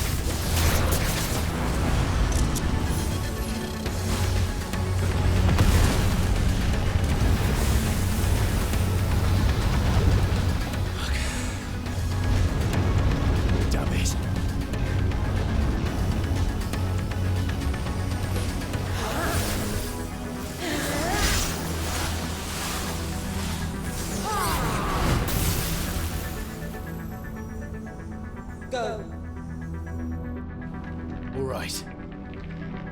I won't take long.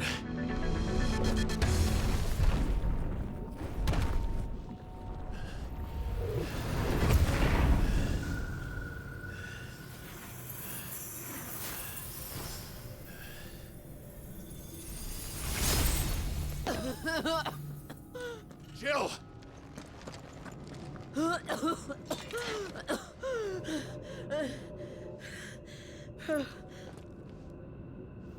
I'm going to finish this, Clive.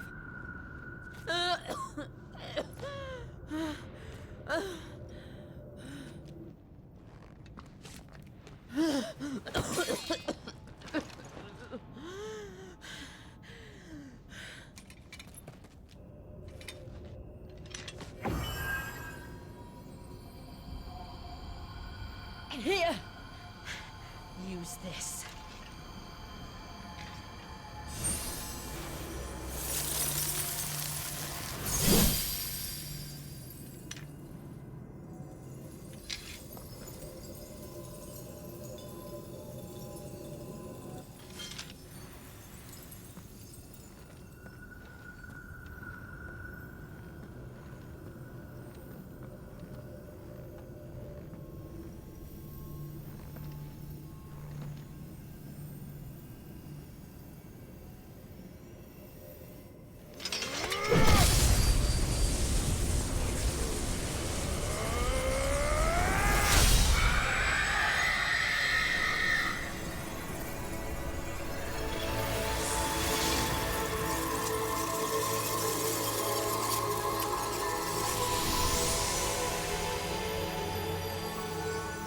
watching, Sid.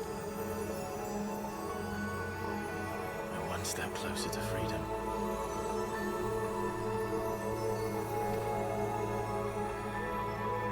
The crystal. What did you do to it? Oh, we destroyed it. What? But... Monster! Monster! Do you have any idea what you have done? I do, Father. I have killed the monster and become an outlaw. May the blessing of the crystals go with you.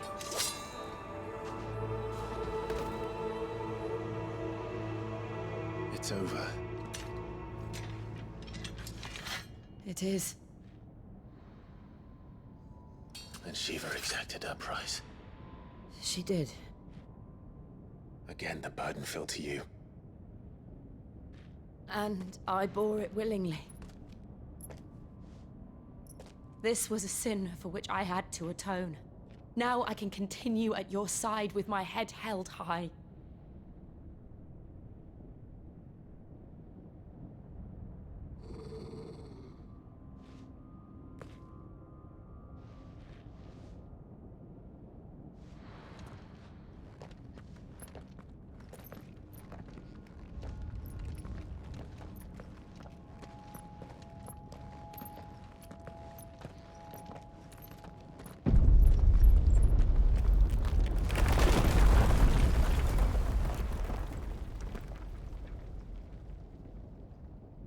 Clive, look.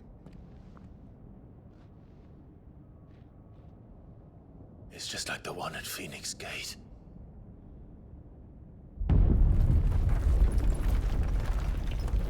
Damn it. We need to leave. Agreed.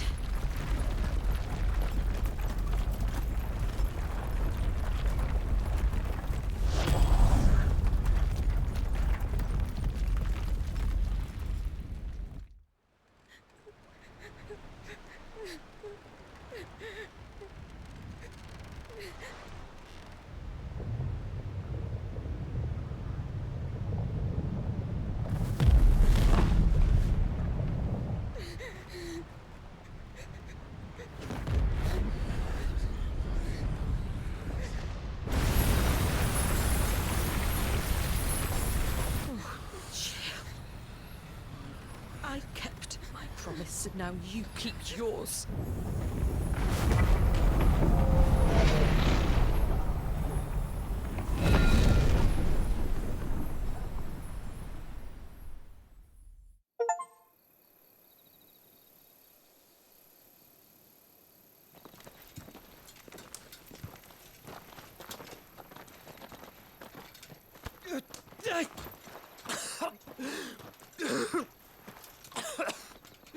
This way, Your Grace.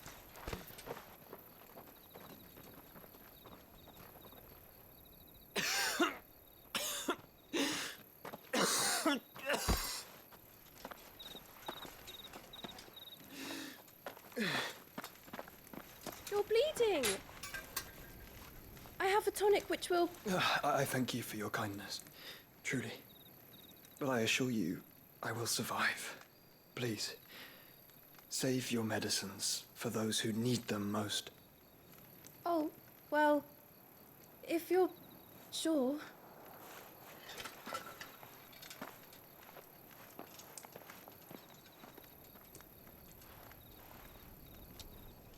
For a moment there, I felt my brother's presence. You did? I fear he is in Ultima's thoughts again. But why now, after 5 years of silence? I cannot keep him sealed away much longer. Your Grace.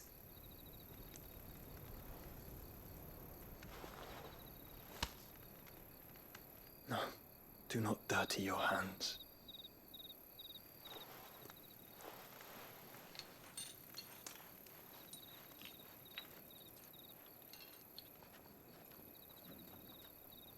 Look at them all.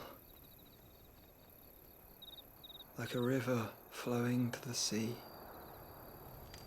Or moths to a flame, perhaps. The crystalline dominion, their light in the darkness.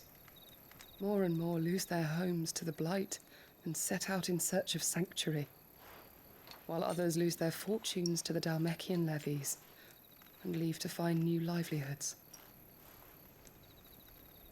What is it that you seek in the Dominion, Your Grace?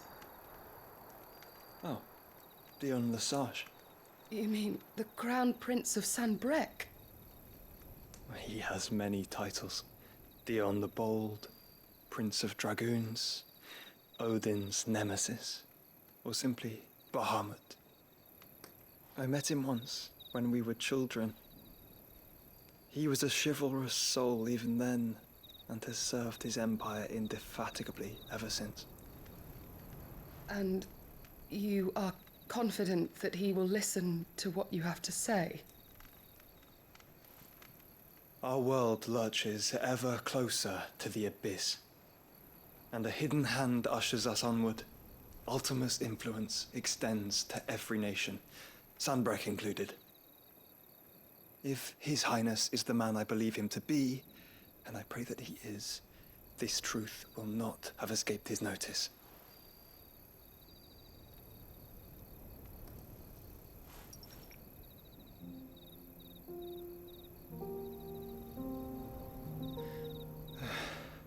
As the Mothercrystals fall, the eternal flame wavers, and the azure sky begins to bruise. How lucky we were to be blessed by the crystals, and yet how spoiled. Like canaries in a gilded cage, growing fat on seed. But now, the bars are closing in, and we must take flight. Painful though it be to leave our home behind, it is what we must do to be free. Which is it that men cannot live without? A blessing that leads to damnation, or a freedom that leads to deprivation? I do not yet know the answer to that question. Do you, Clive? Your Grace, let us find a place to rest a while. We can return by the Dhalmekian trail once you have recovered your strength. I realize your duty is pressing, but if your health should fail... I know. Thank you, Yote.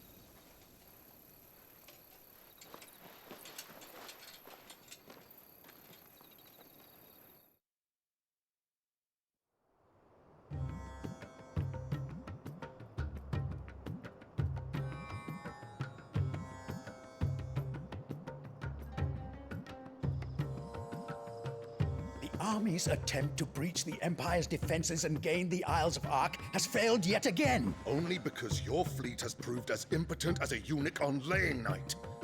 Would you rather we simply fell back to the capital?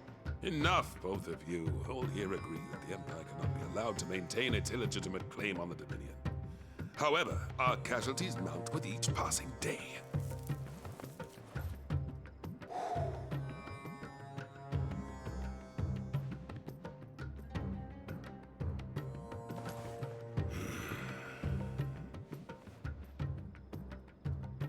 There is a literal sea twixt you and your prize. The armies of Sanbreque need but sit back and watch as you harmlessly lap against their walls. They are dug in like ticks and seek to draw out this siege, knowing the capital's stores are nigh bottomless. And what of our wise rulers? Goaded into war without any thought as to what chaos it might reap.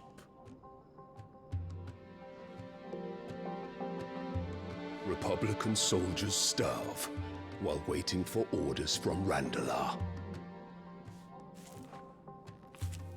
If you would but take the field, their bellies would be full by nightfall. If I take the field, so too will Bahamut, and our duel will shake the island to its foundations. Instead of liberating the Dominion, you would doom it to destruction. Unless that is what you desire. If our learned advisor has a solution to propose, we should be glad to consider it.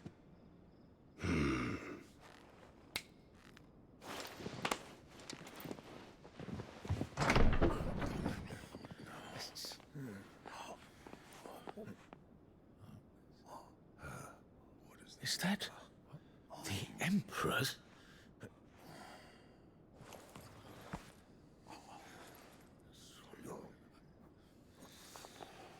What is the meaning of this, Lord Kupka? What it means is that I am disinclined to advise you any longer.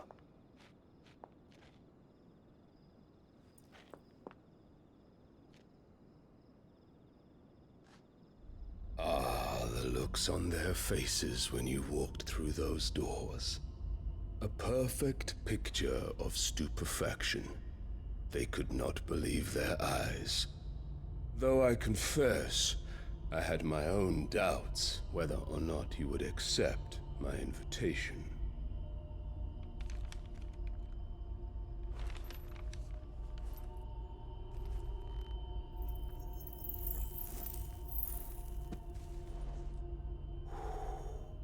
Such shocking news. Cid isn't a son of a whore. He's the son of an empress. Your own dear Clive. Absurd. Who fed you these lies? I have never spent a moment among criminals, save at the gallows.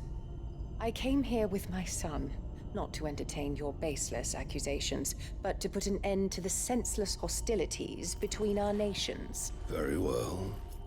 You need only agree to the terms I set out. Cid took the life of someone dear to me, a woman by the name of Benedicta. I swore to take his in turn. This would not be disagreeable to you, I take it. You would finally be rid of the stain on your noble name. In return, I will leave Sanbreque in your capable hands. Your Imperial Majesty.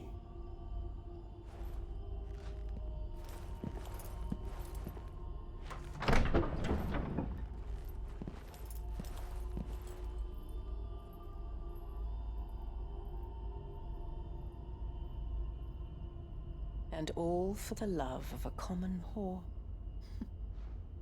Dominant or no, one cannot hide one's breeding. And beasts will ever belong with beasts.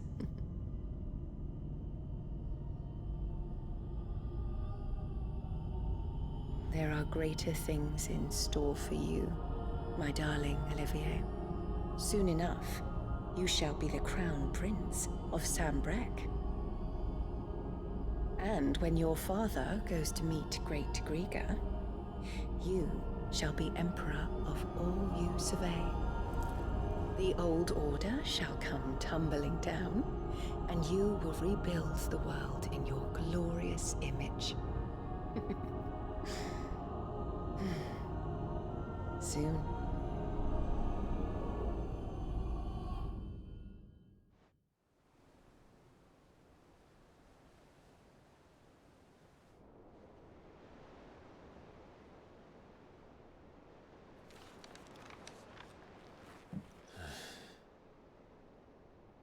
She's been in there for hours. Something must be wrong.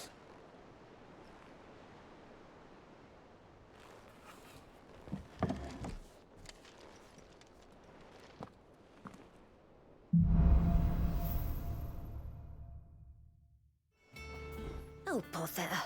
Whatever am I to do now, Clive? About what? I've 2 dresses that need stitching, but I haven't got a scrap of linen. Those girls' rags are so threadbare. It's a wonder they don't fall to pieces. And we most certainly cannot have that. A certain amount of decorum must be maintained, even here at the hideaway. You wouldn't want the poor things going without decent clothes now, would you? Of course not. What can I do to help? Oh, aren't you a dear? You see, I've paid for 2 bolts of cloth from the drapers in Northreach, blue and red. But they don't deliver, not to places that aren't on the map anyway, so I'll need someone to take this receipt and collect them. And you'd have this someone be me? I would. And don't let them fob you off with anything less than what I paid for. 1 bolt of blue and 1 of red. I expect them both.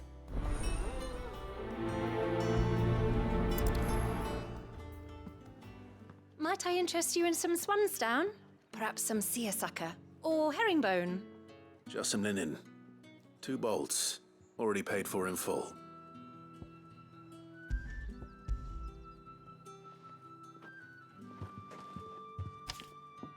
Apologies, my lord, but your items aren't here. They were due to arrive on a caravan from Boklad, but there's been little traffic on the road these past few days. My mother thinks it might be bandits, but she always thinks it's bandits. It usually is. So I assume the caravan will be coming from the south. Yes, hopefully carrying all manner of spice and sundries. Wait, you aren't thinking of... Going to find it. That's exactly what I'm thinking.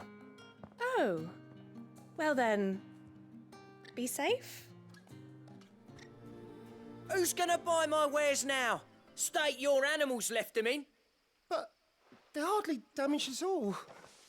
Is there something wrong? If you're a bandit come to steal my stuff, you're gonna be sorely disappointed. And all thanks to this fool. But it was you who stepped into my path. Only after that feather-brain trampled me. I demand recompense, be it in coin or the items you carry. Refuse, and I shall report you to the garrison and see you hanged. These goods are expected in Northreach. I mean, they're not mine to give away. You wouldn't happen to be on your way from Boklad, would you? I am, but did someone from the market send you? Please, you have to help me. I can pay whatever you ask. So the fool has protection. And coin, too. Sorry, friend, but we'll be the ones taking it. Oi! Killer! It's time to collect! I told you not to call me that. And we'd have already collected if you hadn't insisted we'd put on this little act. Bandits! As I told one of your customers, it usually is. Let's get this over with.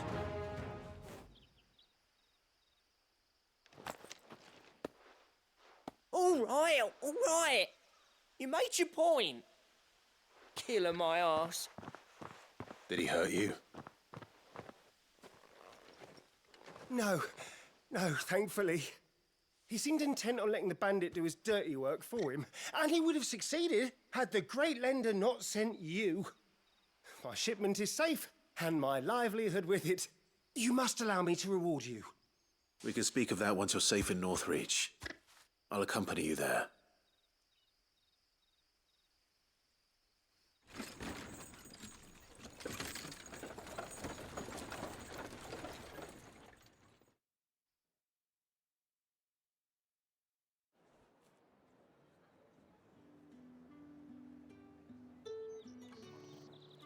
So you and my mother were right. It is always bandits. And were it not for the kindness of our free sword here, you'd be buying your order back from them at twice the price. Now, if you don't mind, I have a pressing appointment at the Vale before my return to Boklad. Farewell. Oh, I almost forgot.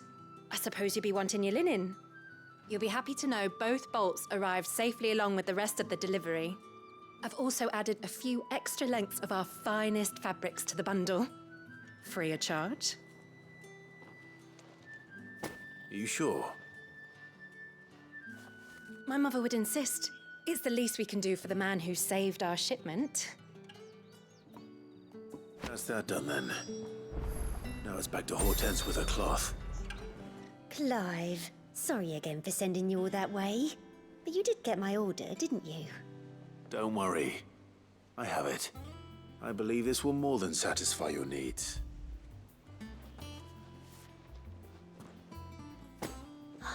Let's see here. One bolt of red, one bolt of blue. What's this? I don't recall ordering any silk or velvet or... Is this gold work? Krieger's ghost. If that devilit of a draper expects me to pay for these... You needn't worry on that score, Hortense. They were a gift. For services rendered. I can always return them if you like. Oh no, oh, there's no need to be hasty now, Clive. I'm sure I can put all three to good use. Speaking of which one's most to your liking? I don't know. This one, I suppose. I've a mind to give a piece to Jill. Did you know she's quite the little seamstress? I know needlecraft was amongst her lessons at the castle. Her lessons? Oh, that's right. The two of you were raised together in Rosalith, weren't you? Not quite together, but when my father put down the uprising in the Northern Territories, Jill was taken as a ward to ensure that her father, the Silvermane, would keep the peace. She's an honest-to-goodness princess then, isn't she? I could tell, you know. Some people just have that air about them. Not many round here, mind. I'd offered to sew her something that might better suit her station. But she'd most likely turn me down, as she always does. Tell me not to waste the fabric when it's better used on the children. Don't take it the wrong way. She certainly seems to be attached to the last outfit you made her. Oh, sometimes I think she never takes it off. Or perhaps she'll make something for herself with your gift. Either way, I'm sure she won't turn it down. We'll see, I suppose.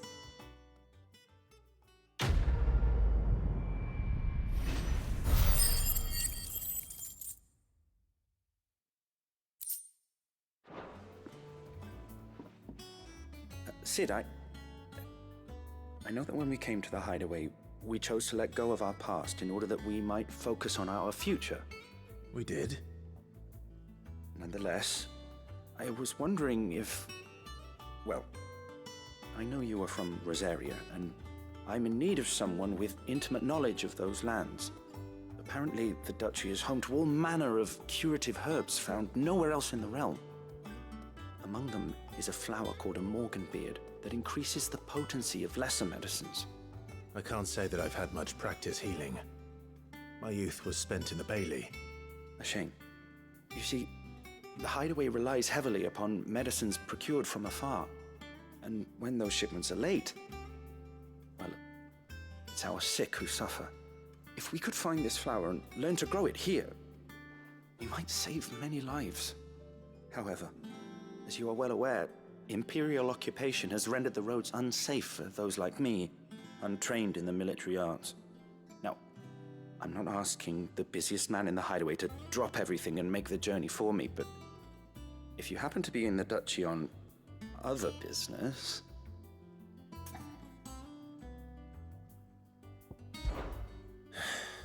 Tell me of these morganbeards, then. But of course. If my old tomes are to be believed, the flowers are bright yellow and as large as goblins' eyes. Oh, and they grow in the marshes of Sorrowwise. If I am to propagate them here in the backyard, I will require several samples, preferably of blooms which have already gone to seed. And before I forget, I do seem to recall learning in the course of my research that their odor has the tendency to attract unsavory creatures.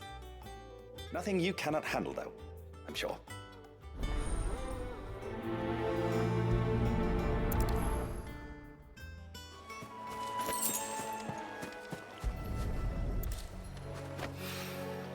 Bright yellow.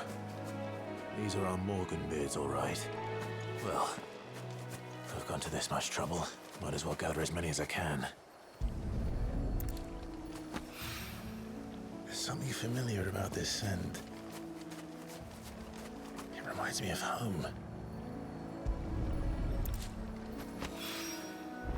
Hopefully this will be enough. I've had my fill of goblins. It is rare that we see you so often in the backyard, Sid. What brings you to the gardens? I found your flowers. Yes, wonderful. These are almost identical to the plates in my tome. Did you have any trouble locating them? Finding them was the easy part, but it's odd. They remind me of my childhood somehow. I don't remember these flowers specifically, but we must have grown them in the castle garden.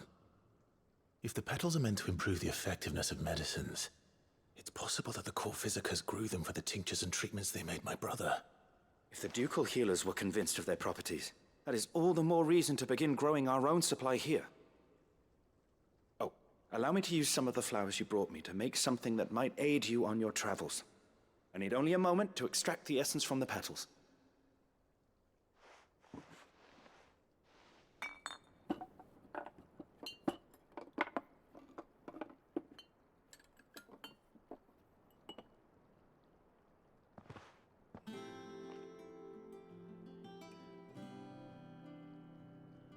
And here we are.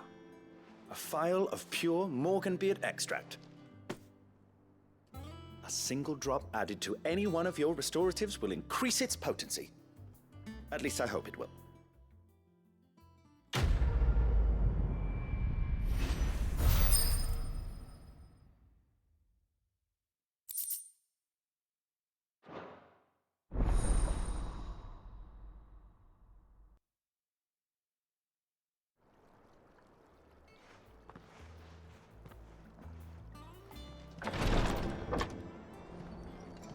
I've done what I can, but the rest is up to you.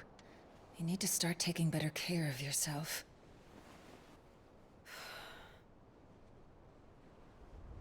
Understood. And thank you.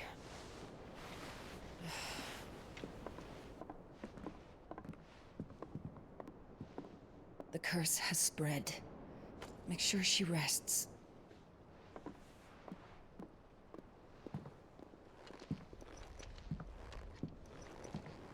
If it hurts, you can tell me, you know. I'll understand. I can bear it.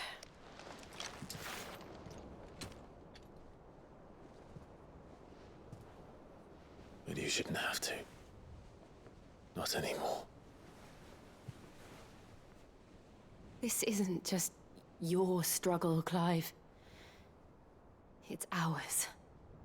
And when we see how hard you fight, it inspires us to do the same. Or would you rather we left you to save the world all on your own? No. That's not... Ignore me.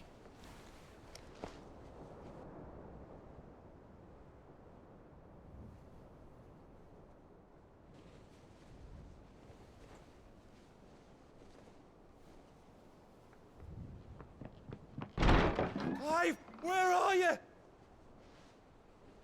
In here.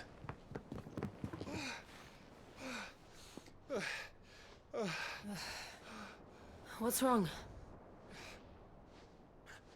Rosaria's under attack. What?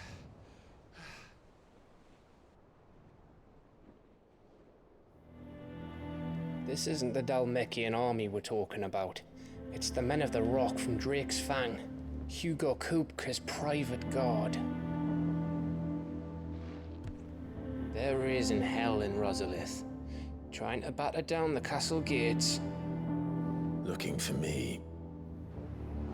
Seems that way. Reckon old Hugo has finally worked out who Sid really is. Then this is just another trap.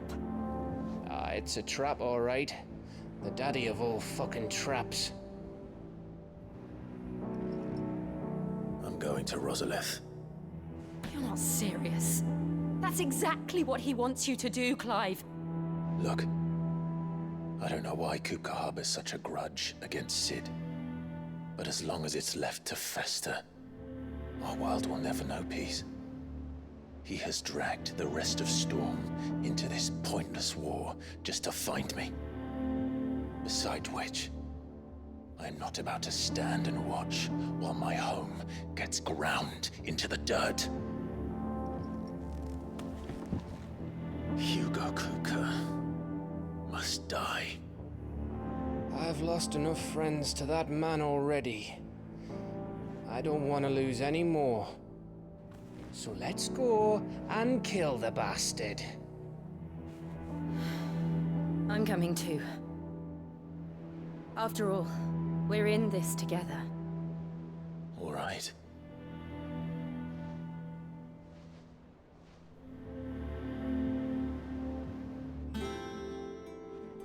I should probably speak to Otto before leaving. We need to know what we're getting ourselves into. Notice. Gov gave you the news then? We're leaving for Rosalith. But not before I know exactly what's going on. What have we heard? All sorts. Nobody was expecting the Dalmex to open up a new front against the Empire, least of all our friends in the provinces. Reports have been rolling in from all over the place, with no two saying the same thing. I've been passing them on to Vivian, in the hope she can make sense of them. If you're set on going, you'll want to talk to her. Understood. Ah, if it isn't my favorite pupil. Let's see now, where did we leave? Well, this is a surprise. My lectures are rarely so well attended. You know what they say? A little knowledge, can't hurt? We're going to Rosalith to deal with Kupka. What's the situation there? Whoa there, Lord Rossfield. I'm sure you're champing at the bit to return to your roost. But to fully understand the present situation, one must first understand how it came to be.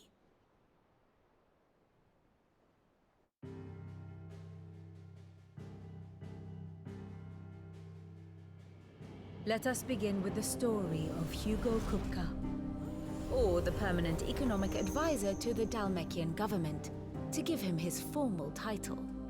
In a republic founded on commerce, there could hardly be a more influential position. It has granted him both extraordinary wealth and extraordinary power. Not that he ever wanted for the latter. Being Titan's dominant, he is also Dalmekia's last line of defense, a fact he has used to his considerable advantage. Why, he was even able to pry Drake's Fang, one of the pillars of the Republic, from Parliament's grip. And he was quick to buy the loyalty of the Fang's protectors. Today they are his faithful creatures, a private army in all but name. The self-same army that marches upon Rosarian soil as we speak. By which I mean Imperial soil, not that you need reminding of the fact. Suffice it to say, the Empire's attentions are elsewhere at present, deadlocked as it is with Dalmekia over its occupation of the Crystalline Dominion, where its legions are now gathered. Scarcely a handful of garrisons remain to secure its western provinces, and half of them left after the fall of Drake's Breath. With the threat of the Ironblood thus diminished, they had little cause to fear a maritime invasion. And so today, only a token force guards the former duchy's shores, as Kupka was quick to descry. He landed his troops on the Rosarian coast without encountering so much as a single ship. All for you, Clive. He wants your head. And so he and his men advance upon Rosalith, not to capture the province, but to draw you out.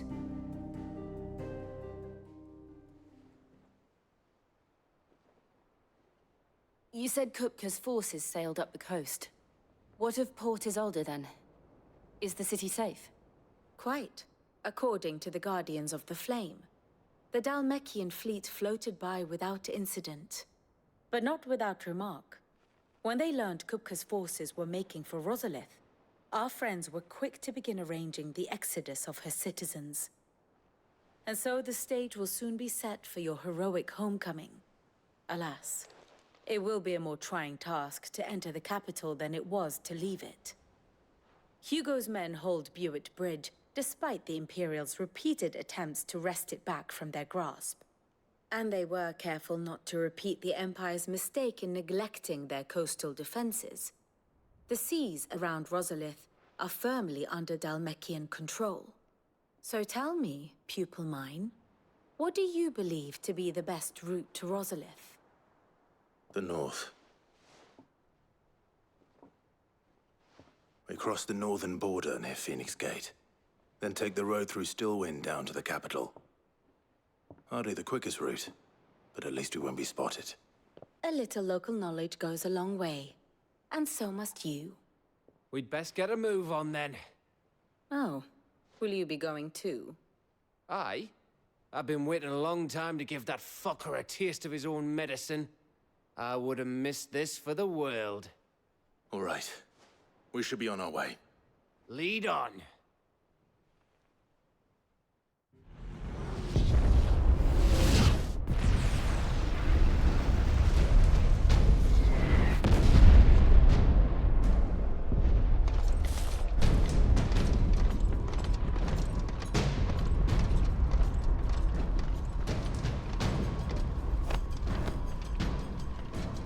Fortify the castle gates at once.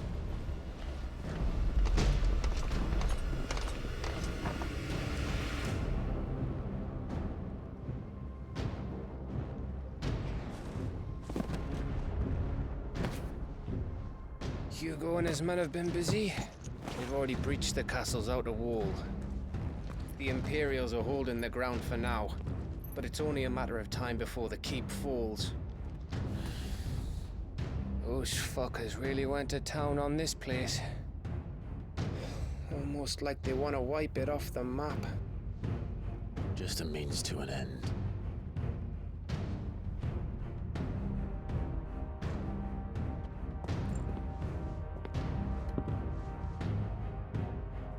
All this for one man? They didn't have to go so far.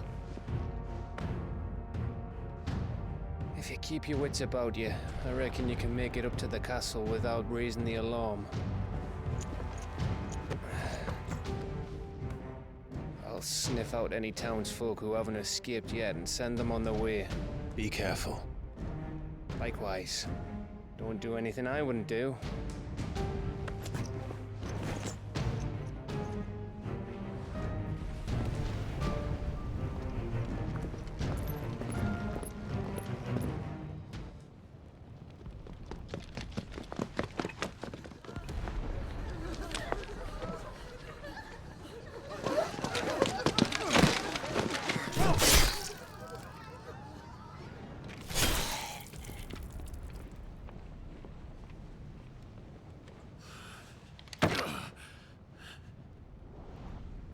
I thought I was ready for this, but...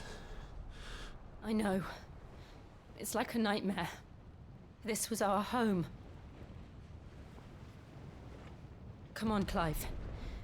We have to keep going.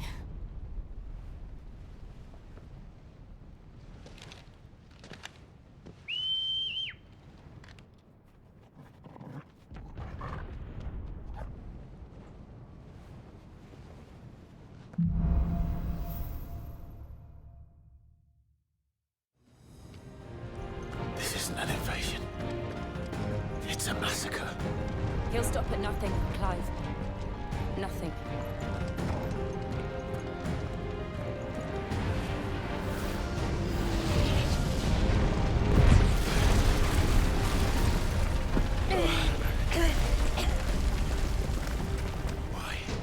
Why do this? Clive, we can get through here. I yield! I yield!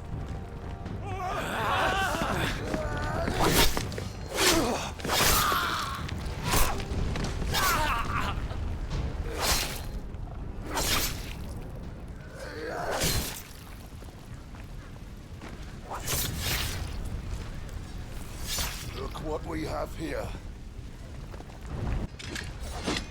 Gentlemen!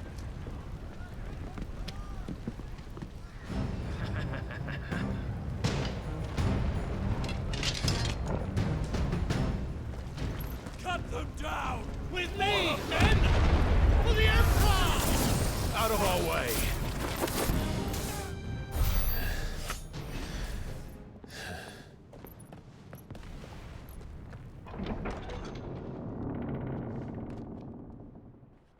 Set her loose!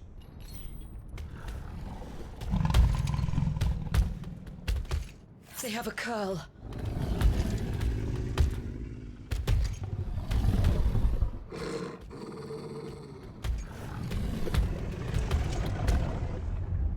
Attack! Ready? What do you think?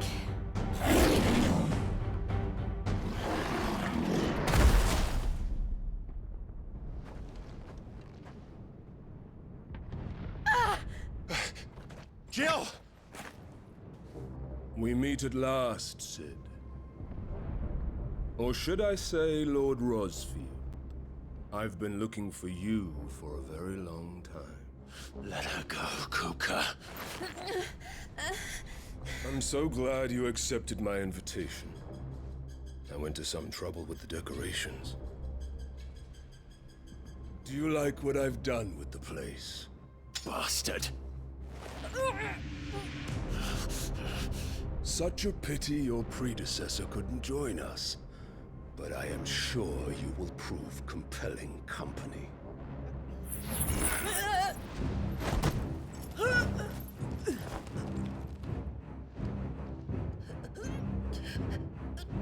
Be still, little snowflake.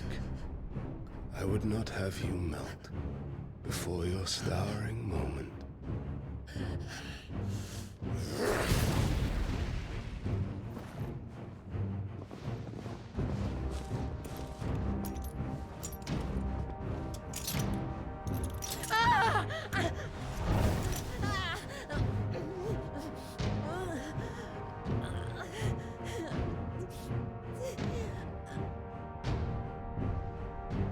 Fuck.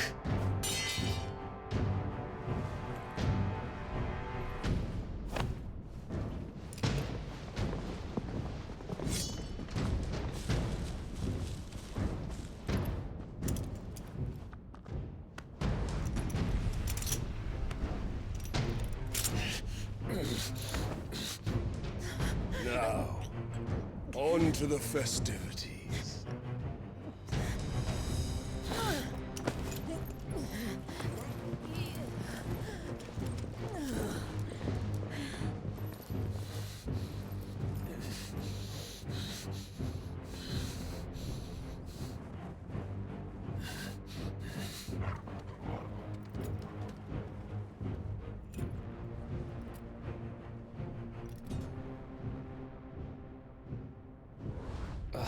That's just great, that is.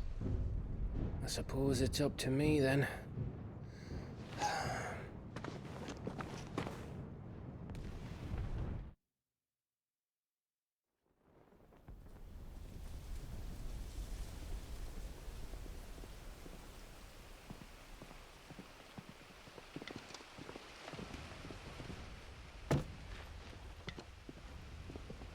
Headsman!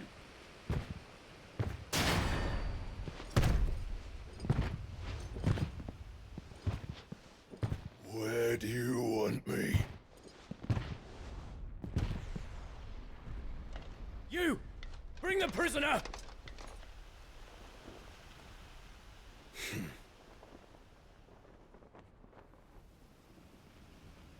Yeah, it's no more than she deserves for getting into bed with an outlaw. We should get into mine. Lord Kupka commands your presence. You're to bear witness to the girl's execution. Such a waste.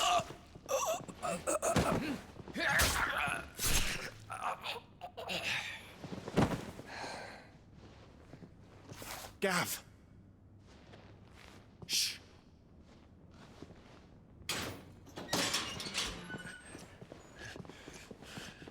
Crystal fetters are a bastard to open, just so you know. Don't worry, I'll have them off before you can blink. Where's Jill? In the courtyard. Shit.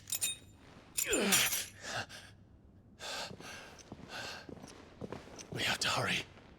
The Imperials have sounded the retreat and cleared out of the castle. but the place is still swarming with Kupka's men. Leave them to me. I'll make my way up top and circle round the back. Quick as you like, eh?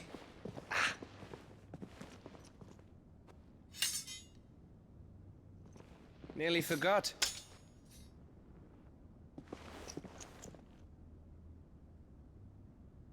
Hold on, Jill. I'm coming.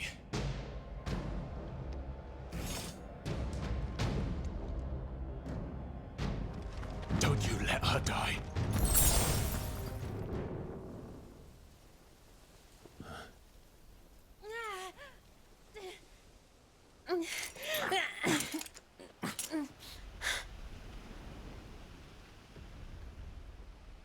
I hope you've got a plan, Clive, because we are fucked if you don't.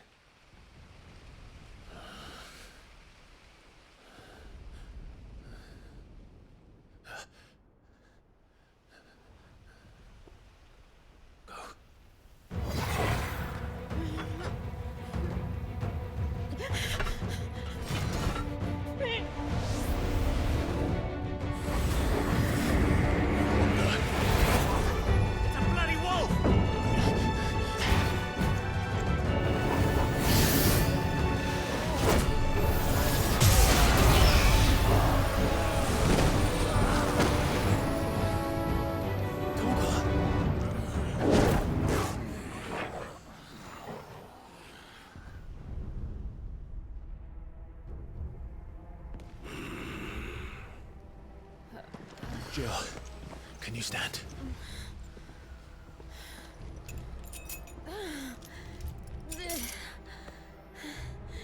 Come, Lord Rosfield. Don't tell me you tire of my entertainment. Enough! Yes. Perhaps it is time we served the main repast. I trust you are hungry! Need this? Much obliged. Stay close. We're getting out of here. And Toggle, thank you.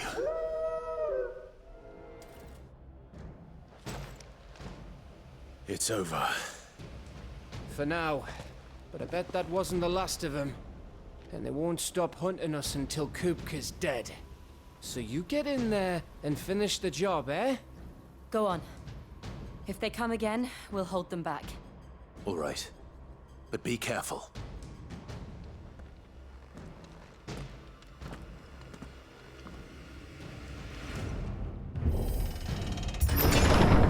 I promise you, Sid. You'll die by my hand.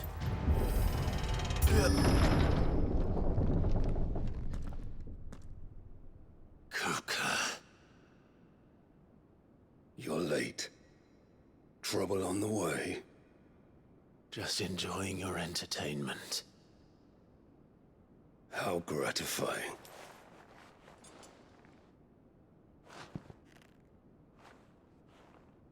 Have you come to defend your father's throne, Lord Rosfield? The Grand Duchy of Rosaria. A realm without a ruler, an army, even a people. A veritable kingdom of dust.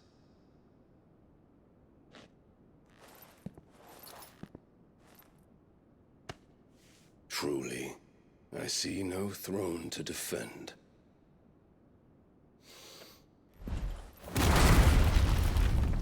No!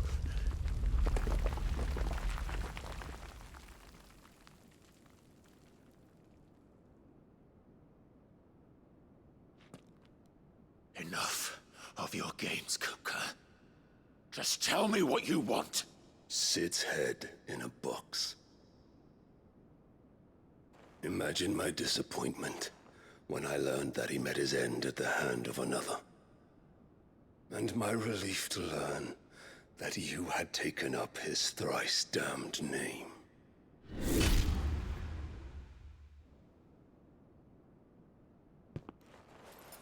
Your master slew Benedicta Harmon and defiled her body. If you choose to bear that murderer's name, Then you shall answer for his crimes. The only crimes I shall answer for are my own. Sid did everything in his power to save that woman, though she was long past saving. And so I did what he couldn't. It was me all along, Hugo. It was you.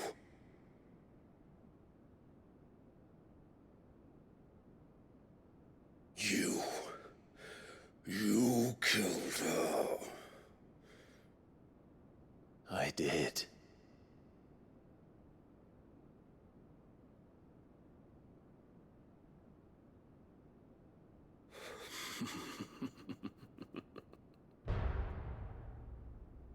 Then I am fortunate indeed.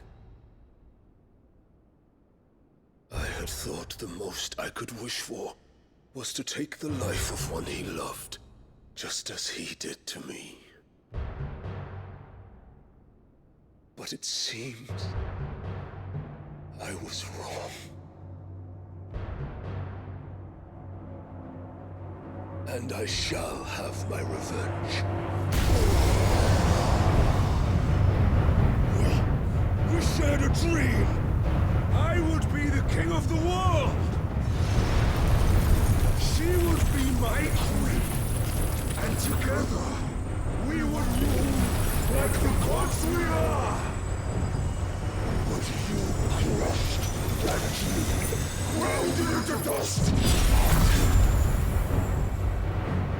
Hear me, Rosefield!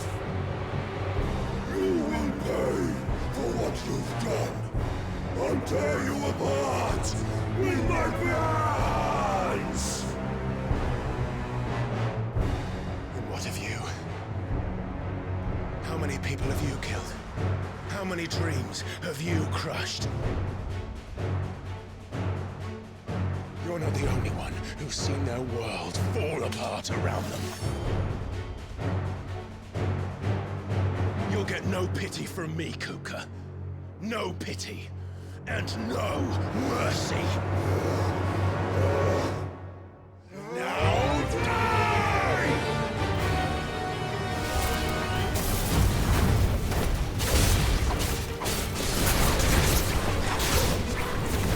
It is time you learned. What becomes of those who dare to cross me? Cross! I'll kill you!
The world has chosen.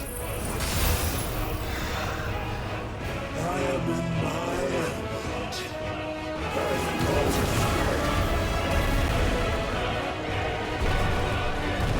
And yours will always be my domain. Let's try.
Mads! Mads!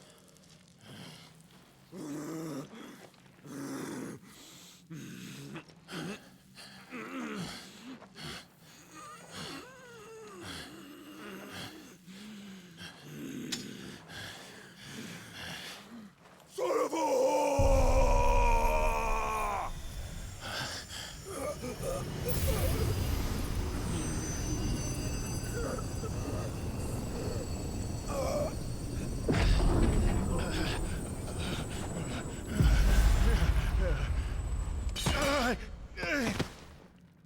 I'll kill you! I'll kill you! I'll kill you! Ah! Ah! Ah! Ah! Ah!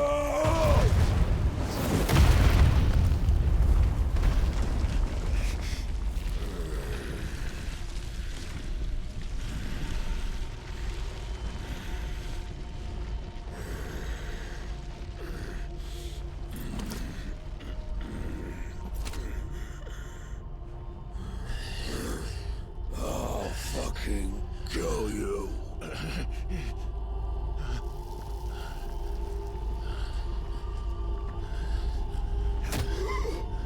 There. You mustn't get yourself worked up. Wait! Another time, Mythos.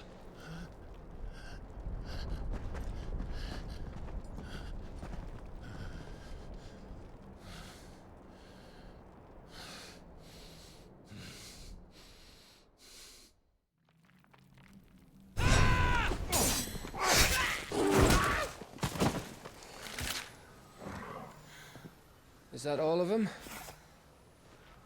I think so. Well, load of scum. Who the fuck invited them? Not that that's the biggest surprise we've had today. Where did you learn to do that, Torgal? Not telling, eh? Suit yourself.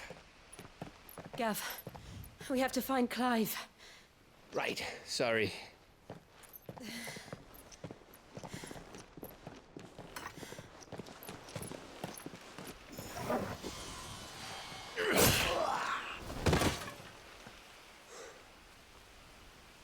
You missed one. We were worried. So was I.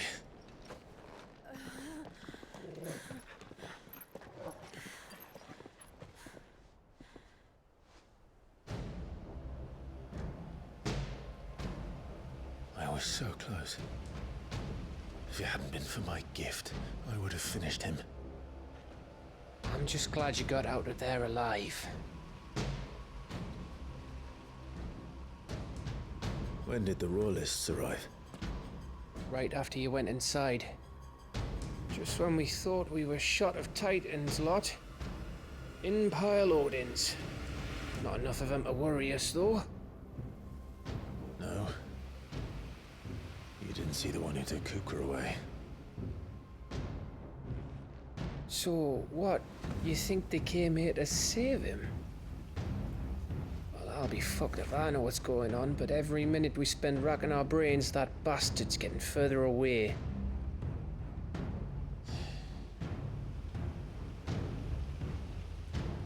So what do we do?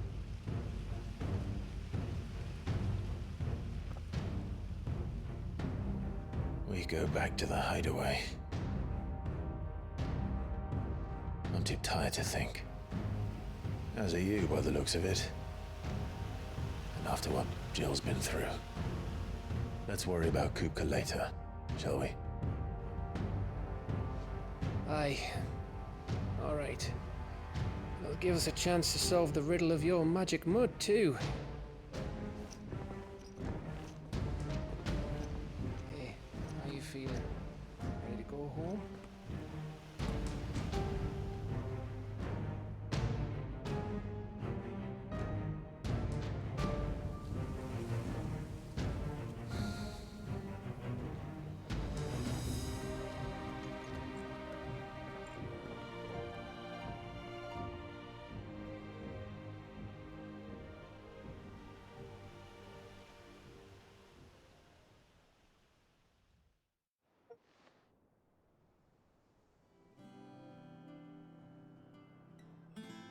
Just look at the state of you. You're more of a wreck than this place. Is this what you call taking better care of yourself? No more excuses, your ladyship. I order you to rest. Fine. I'll rest.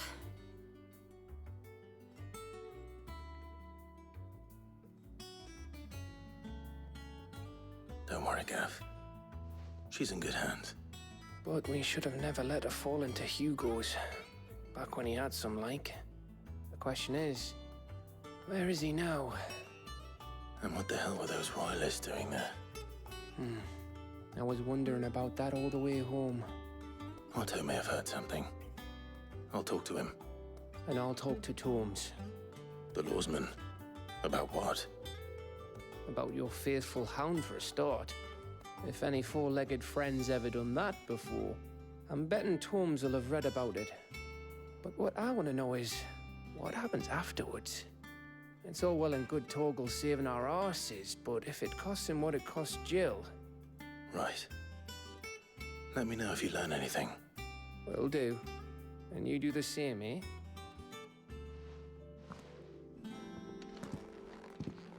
Jill. Listen to Taya. I will.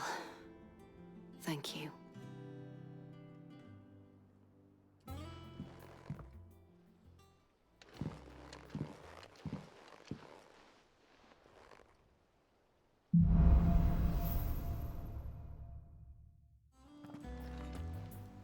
Otto.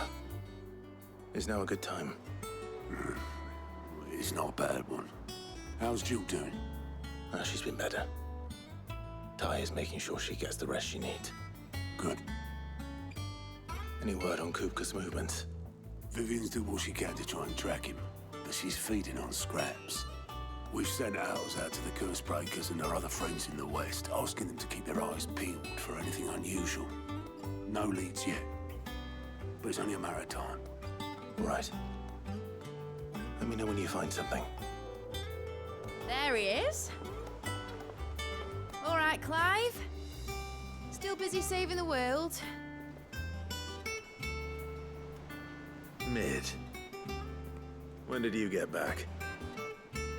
Just now. What about your studies? Adjourned. Since Hugo Kupka invaded Rosaria. All the canvassing in uproar about it. He's gone mad. He's turned rogue. It'll be us next. You try concentrating with all of that. All right. You win. How long will you be staying this time? Dunno. A while, most likely. Any road, while I'm here, I was hoping you could do us a favour. Mid. You can't just expect me to... Please, oblige her.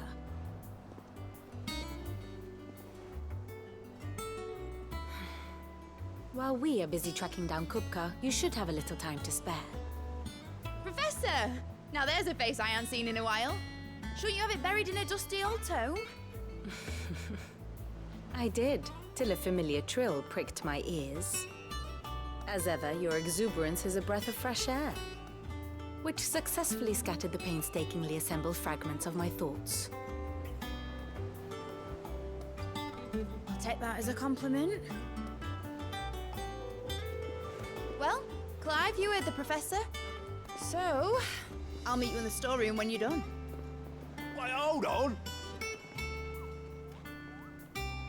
Breath of fresh air? Bloody tempest, more like.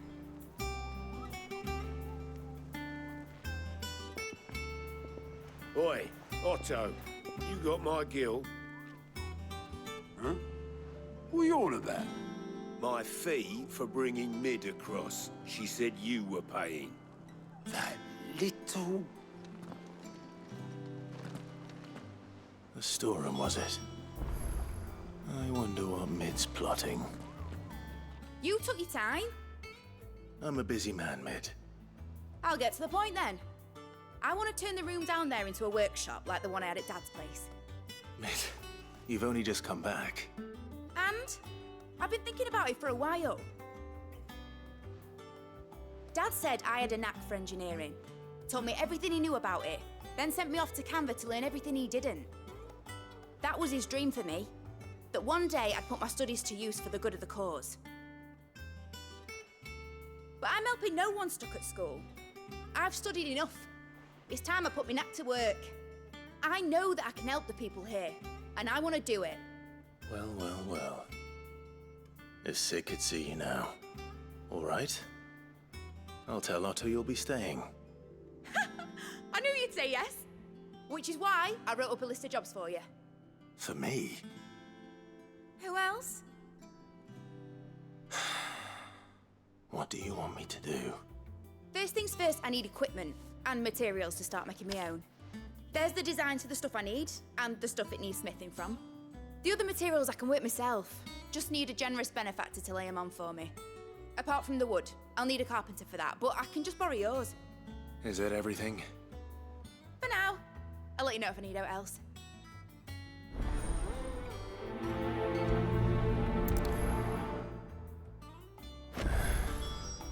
Where to start? Materials and tools. That means Karen and Blackthorn. Blackthorn, you busy? What's it look like? I have a commission for you. From Mid. She requires certain tools.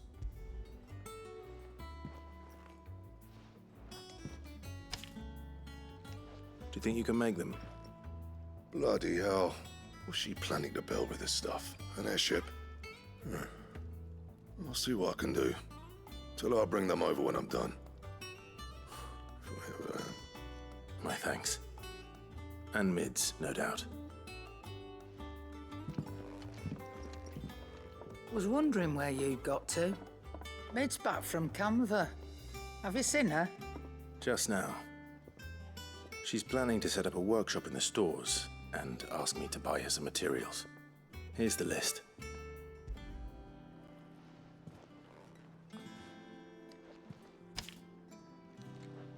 Think you can find everything on there?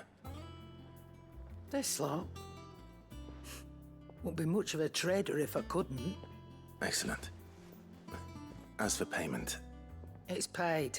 100 times over by what that girl's done for us. If it weren't for her filters, we'd have naught to drink but blight water, and that would have drained the life out of us long ago. Indeed it would. I'll send the stuff on to Mid when it comes in. Thank you, Karen. That just leaves the carpenter. Let's see if Bardolph's available. How do, Master Sid? Bardolph. Mid's looking to build a workshop in the storeroom, and she needs the aid of a skilled carpenter. So naturally I thought of you. Well, I'd love to help the young miss however I can. But I'm afraid I got my hands full just keeping this place afloat. There's holes need patching, and if I don't patch them, we'll all of us sink into the mere. I'd gladly spare Mid all the time I have, but the sad truth is, I ain't got none. I see. It don't have to be me, though, does it? What about that other fella? You know, the one over at Martha's Rest. Bernard, was it? That's right. And he is a friend of the cause. I'll ask Martha if she can spare him. Thank you, Bardolph. Least I could do. Ah, Clive, what brings you to the Rest? Our home finds itself in need of an extra carpenter. I wondered if I might be able to borrow Bernard for a short while. I don't mind if he don't. We're all friends here, aren't we? Thank you, Martha. Do you know where I might find him? He went up to Cressida on business. No idea what, mind. Place is a ruin. Far as I know, he's still there. I'll look for him there, then. Hi. If it ain't the lad who saved my life. What brings you to a place like this? You do, Bernard. Martha said I might find you here. I have a proposition for you. Oh, do you now?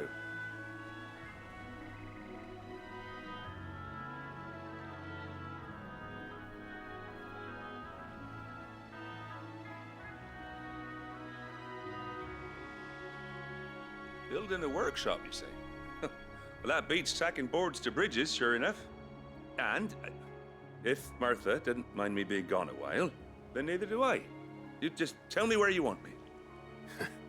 That's the spirit. I couldn't ask a favor, though, could I? Before we go? Of course.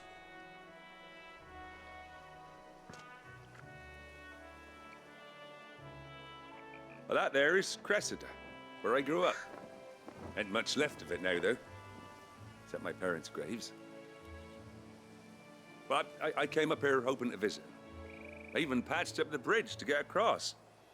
Only to find the place crawling with fiends.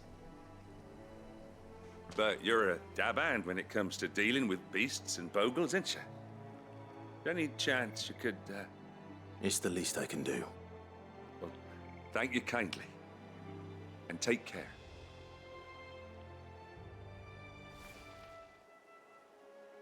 That should do it. You made short work of that lot. Thank you, son. Now my folks can rest in peace once more. How long is it since the village was abandoned? Oh, people started packing their things after the duchy fell. Between the Blight and the Imperials, you just couldn't make ends meet. Must be nigh on a decade since the last wagon left. Though it may as well have been a century, looking at the place. This isn't the Cressida I remember. I'm sorry.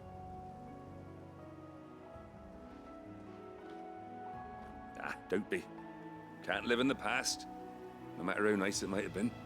Soon as I'm done saying a prayer for those that raised me, it's on to your hideaway. I'll meet you there.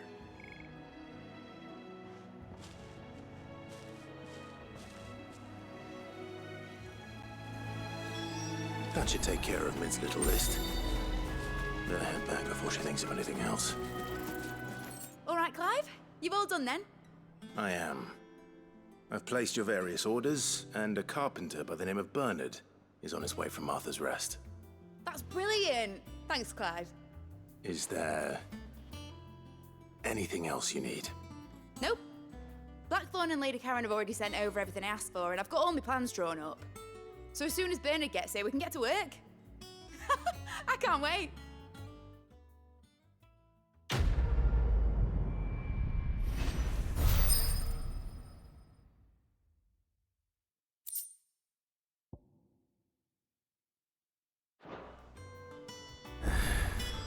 That's my good deed for the day done. Let's see how Jill's faring. Do you have a moment, Sid? A team of curse breakers has gone missing near Northreach. Which team? Coles. They were sent to liberate a carriage of bearers before they could be smuggled to market. They were moving in for their assault when the carriage was attacked by goblins. A curse breaker managed to release a Stolas amid the confusion, but... this was days ago. They should be back by now, but I've heard nothing from any of them. I can't help but worry that... They know the work is dangerous. But I'm sure they're fine. But what if I've got them all killed? Before they go out, I always remind them why we're doing this, what they escaped, and what we're freeing people from. But I never really thought how my words might affect them. What risks they might take because of the things I've said. I'll go and find them. We'll both rest easier knowing they're safe.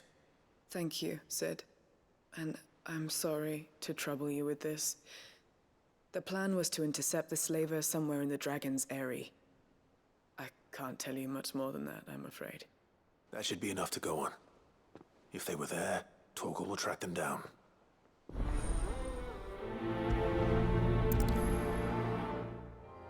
Cole, I'm glad you're in one piece. Just about. Sid, if you don't mind me asking, what are you doing here? Doris sent me to find you. She hasn't heard anything since the attack. She's been worried about you. I sent a runner to the Dame in Northreach.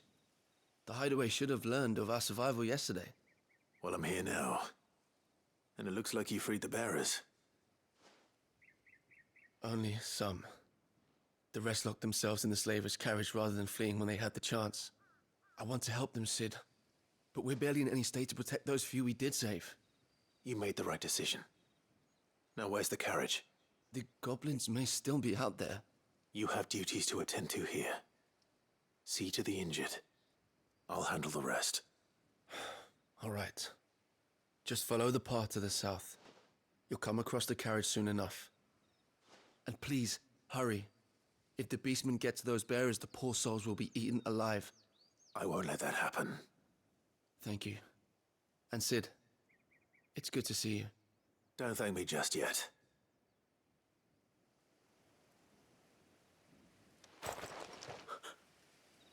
Who are you?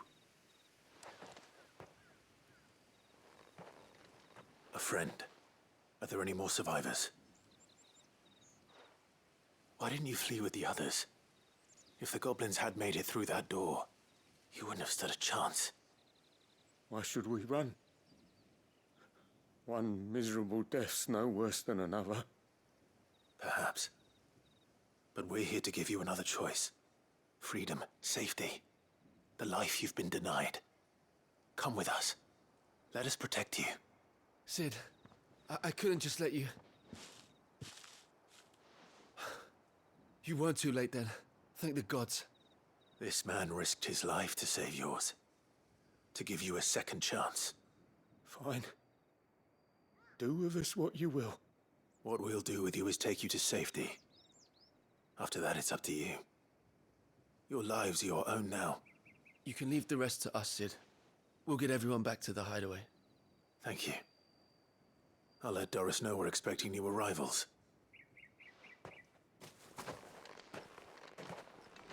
Sid, welcome back. A Stolas from the Dame arrived not long after you left.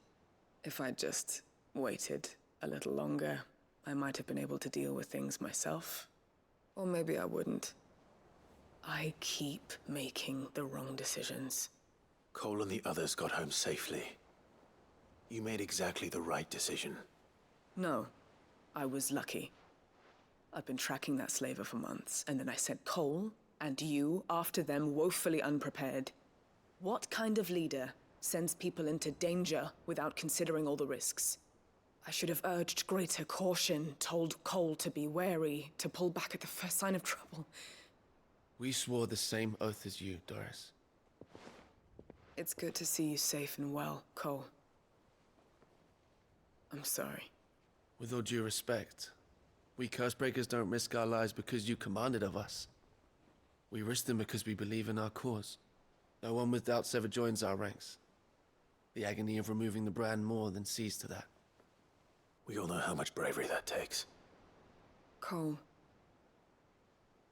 I never doubted your courage. Only my ability to see it put to good use. Thank you for your faith in me. I'm not sure I deserve it. I sometimes wonder if I might prefer to risk death alongside the others than ask it of them. But I'm a Cursebreaker. I swore an oath too. I have a role to play, and I must trust that I'm the right one to play it. You will. In time.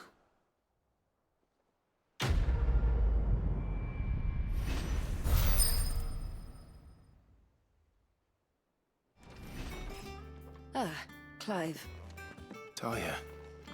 How's Jill? Recovering, but she still needs her rest. Of course. Take good care of her, won't you? I'll do my best. Oh, Gav was looking for you. He said he had something to show you in the shelves. The shelves. Oh, that's right. He went to ask Hippocrates about Torgor. He must have found something. You have the look of a man with the twins upon his shoulders, Rodrigue. Talia has tasked me with removing a Cursebreaker's brand.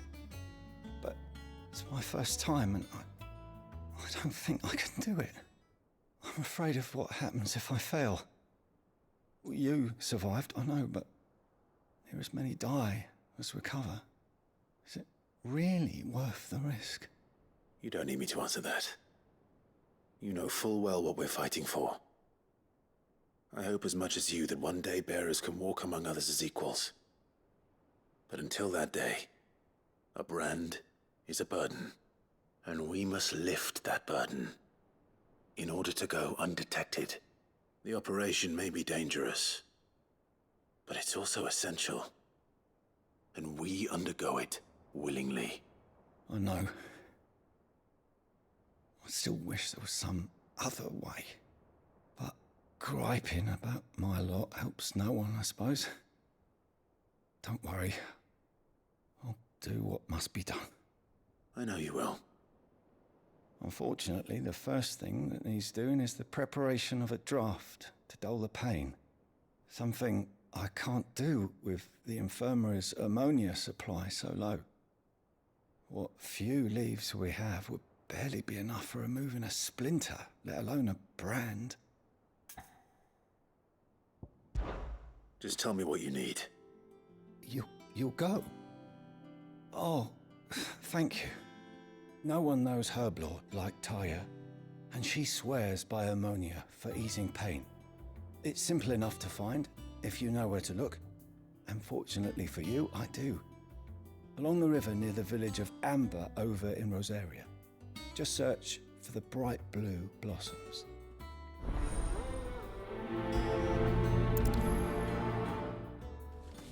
The river was easy enough to find. Now for those herbs.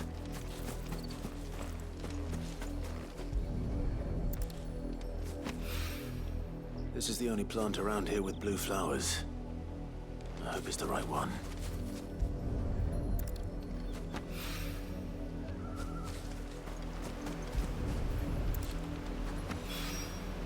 Should be enough to keep the infirmary stocked for a while.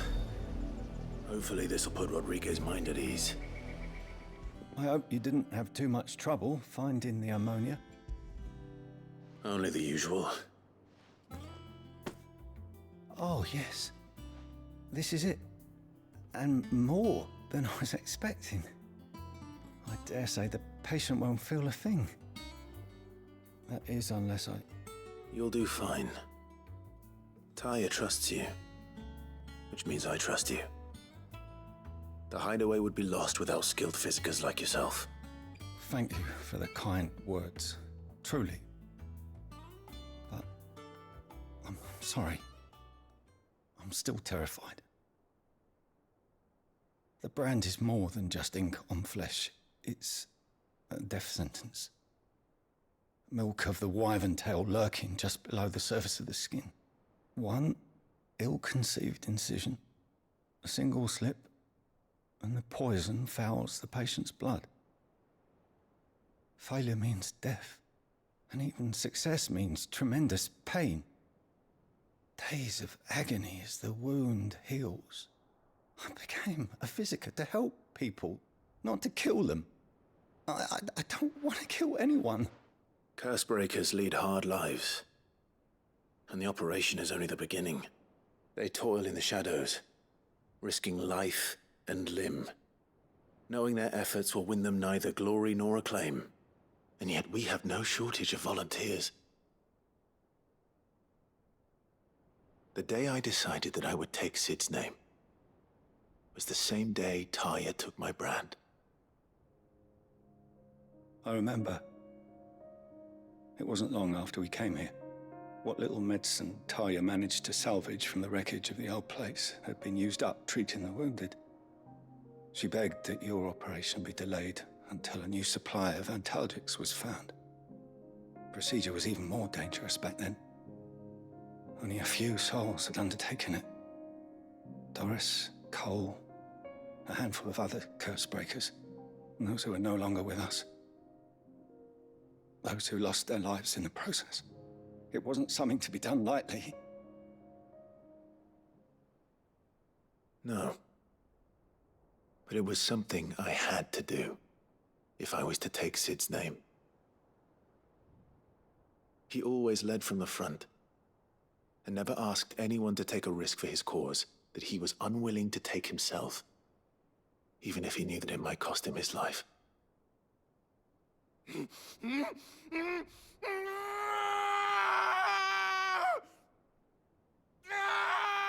Hold still, Clive! Hold still!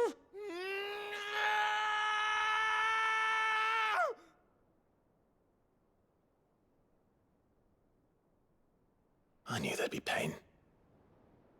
That I might not survive. And I was afraid. But I also knew that if I didn't overcome that fear, that pain, then I would never be able to call myself Cid. I didn't know. We all want our brands removed. But it's a decision each of us must make for ourselves, on our own terms. Rodrigue, I know your work isn't easy, but neither is going under the knife. Be a shoulder for your patients to lean on. Stay strong for them. You sound like Tyre.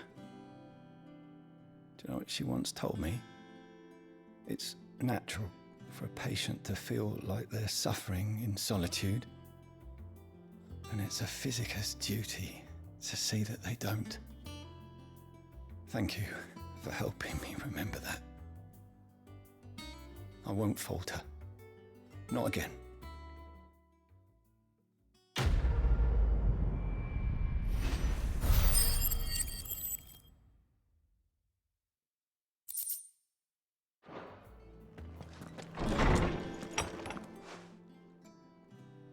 Clive, where have you been?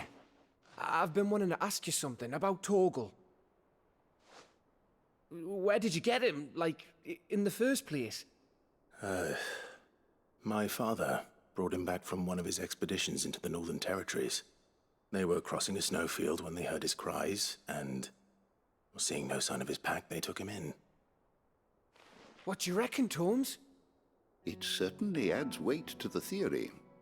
Clive, I believe that Torgal may be no mere hound, but a rare frostwolf, an animal native to the far northern reaches of Valisthea. In one of our oldest bestiaries, I found reference to a frostwolf who served as guardian to an ancient queen of the north. Such was his mastery over aether, he could cast magics on command. His name was Fenrir. Fenrir the Frostwolf. Now, the annals do not state it explicitly, but I have reason to believe this queen was a dominant of Shiva, a girl from the Northern Territories and her faithful hound. One awakens as the dominant of Shiva, and the other? You're saying that Jill granted Torgal his powers? What? Just like Fenrir. People called him my hound, but Torgal and Jill were inseparable. He grew up as a faithful companion to the dominant of Shiva, and years later, his powers awakened, just when his master needed him the most. You're right. If it weren't for Torgal blasting those bastards to Kingdom Come, Jill would have been for it. Quite. Though Torgal's power is his own, his latent birthright as a frostwolf, it had only to be unlocked. Oh, get you, Torgal! You're an even finer hound than we thought. And regarding your original concern, you need not fear for Torgal's health. Why, the beast has the appetite of a behemoth. Just this very morn, I found him with his nose buried in my nuts. There you are!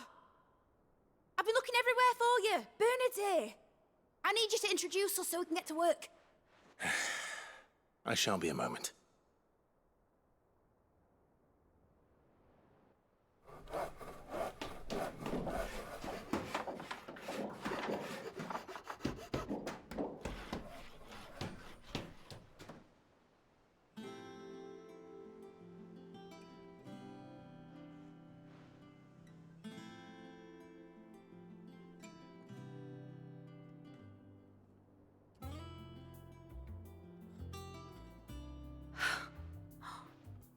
Isn't it brilliant? It is. Well, I couldn't have done it without you. You and everyone else. But I promise I'll pay you back. I'm gonna work my fingers to the bone for you lot, starting right now. Just you wait. I'll make wonders like this world's never seen. Then I look forward to seeing them.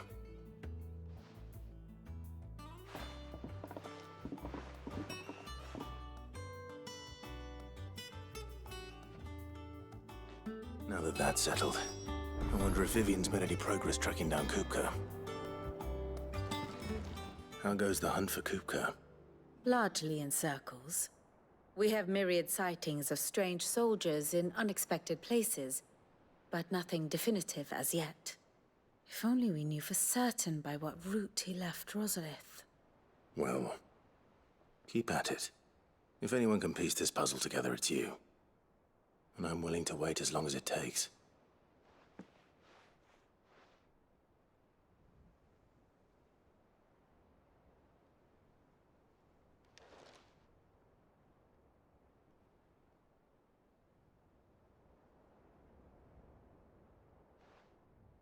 What? Here? Would that be a problem? Do you know, Clive? I believe it a mercy that you didn't inherit your father's throne. Your poor people would surely live in fear of you. You have nothing to worry about on that front. I won't be claiming his crown. That is a relief. Clive, have you got a minute? We, have a guest. A guest?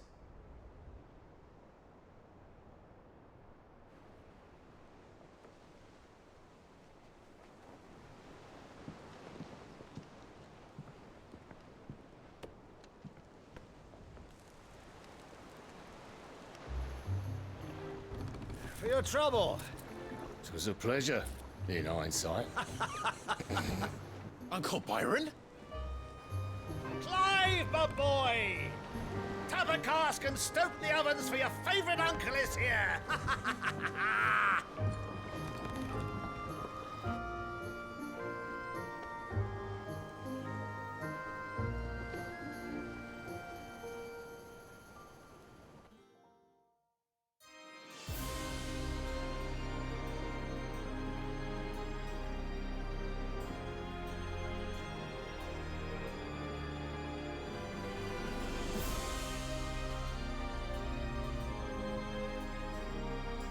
The Dalmekian government sues for peace. How shall we respond? If they're willing to accept their fault in the matter, I see no reason to refuse them. Still, we must insist on substantial reparations. Twinside stores are not as bottomless as reported. Aye, and we have many more mouths to feed. We shall just have to have the Dalmeks empty their treasuries for us.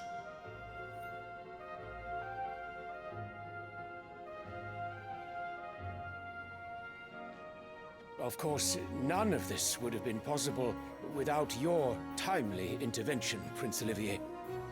Indeed, I doubt any of us would have had the courage to trade words with the mighty Titan, nor less the wit to win him over.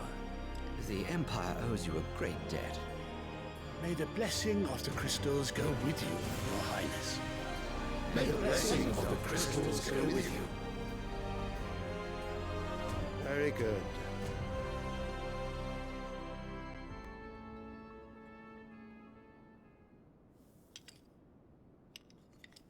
Now, let us come to the question of precisely when the Dalmeks will withdraw their troops. Dion's fire could rid us of them in mere moments.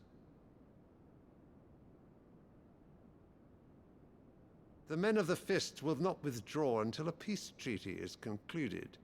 So let us keep the negotiations open, give them time to gather what gold and trinkets they can, and once they deliver that which we demand, what worth is a piece of parchment?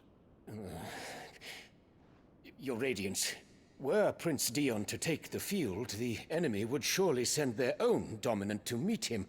And while His Highness would of course prevail, there would be heavy losses on both. You need not fear Hugo Kupka.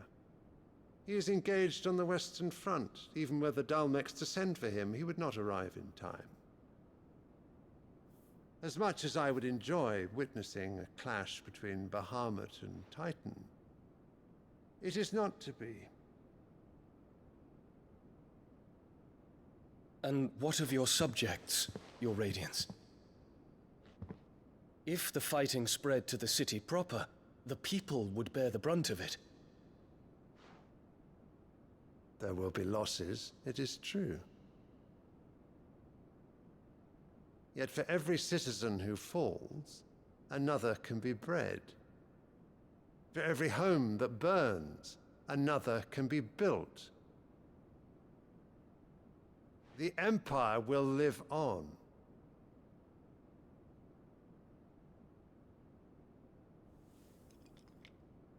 Dion? Yes, sire.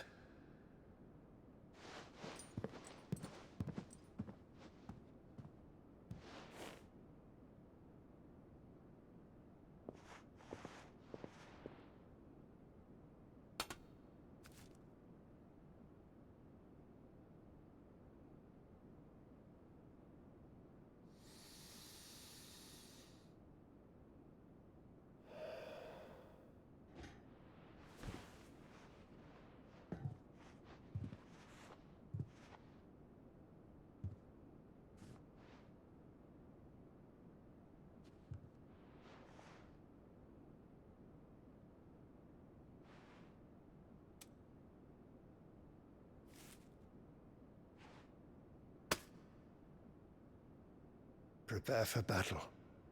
But sire...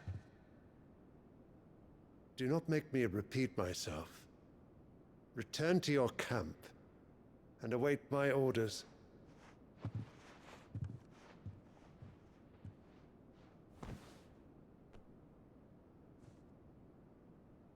If that is your wish, your Radiance, I shall depart at once.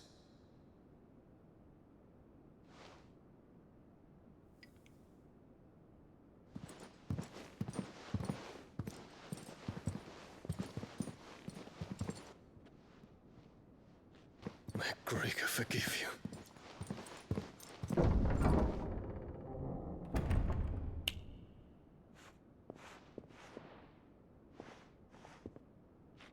What do the astrologers augur? The stars are in agreement, Your Radiance. The shadow of treachery hangs over Prince Dion.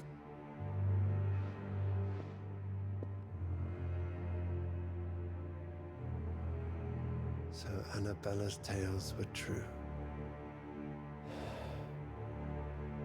You disappoint me, Dion.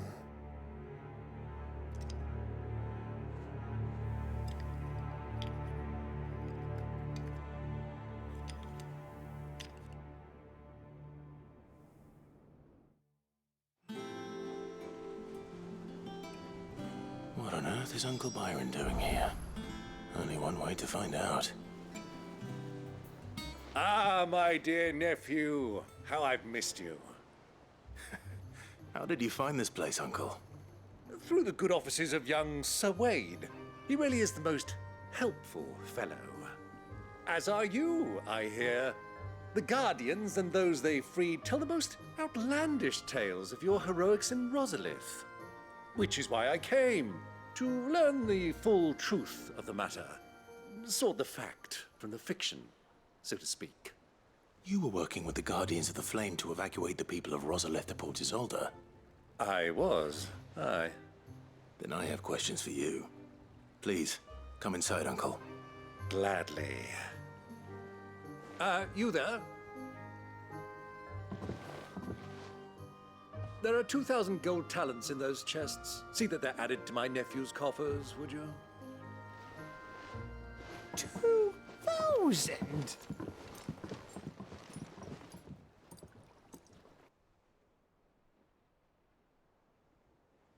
And I'm afraid that is all I know. A fleet sailing south past Port Isolde. Most intriguing. Forgive me for not being able to tell you more. I hadn't the faintest idea Kupka withdrew wounded from Rosalith. Still less that my own nephew dealt the decisive blow. What do you think, Vivian? I think, with this news of the Dhalmekian fleet and recent reports of the Royalists' movements, that the final piece of the puzzle has fallen into place. Come here and I'll show you.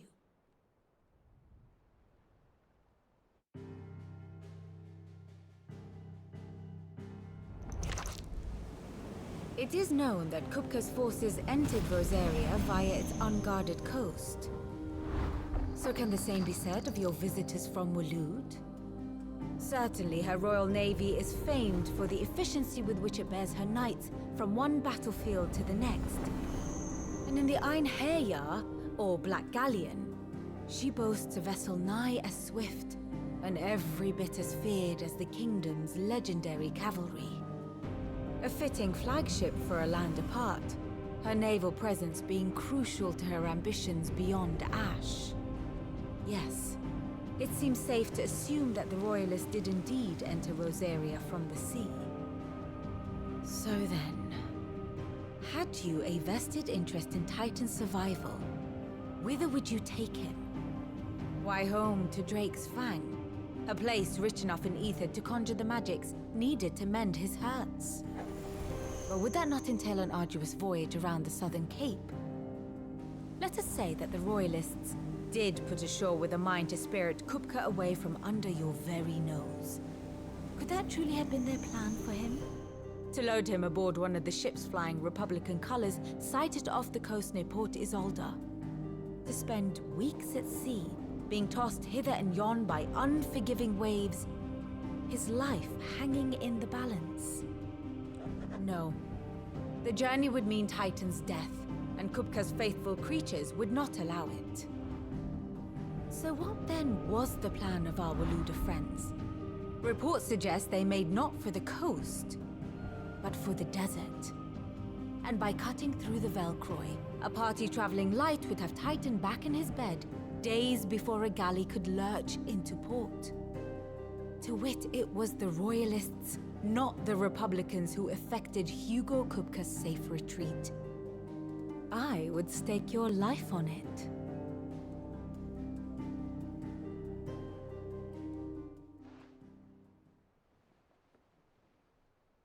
So it was the Waloeders who spirited the wretch away.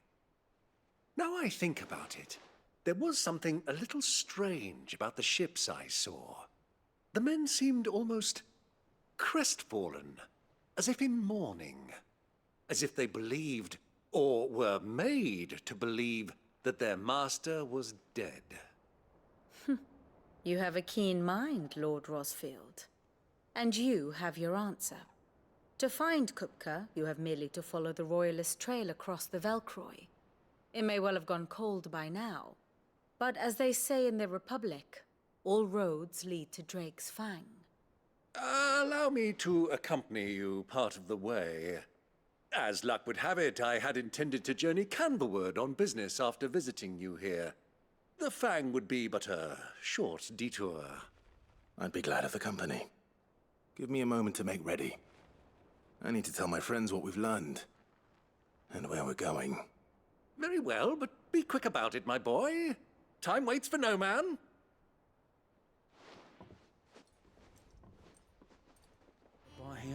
Otto, Kupka's at Drake's Fang. I'll be leaving before sunset. You're not going in there alone, are you?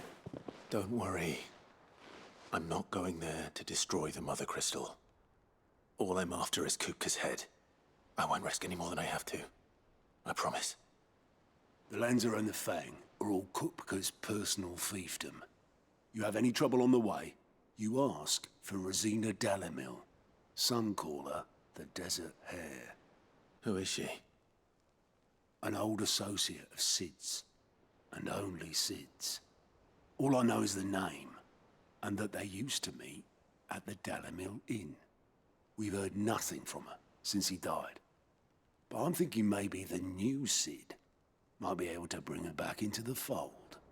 Thanks. I'll keep that in mind. So, what about your uncle?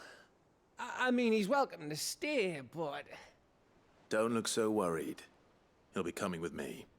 Thank fuck for that. Gav, Otto, I'm leaving you two in charge. You can count on us. All right, Uncle. I'm ready to depart. Shall we?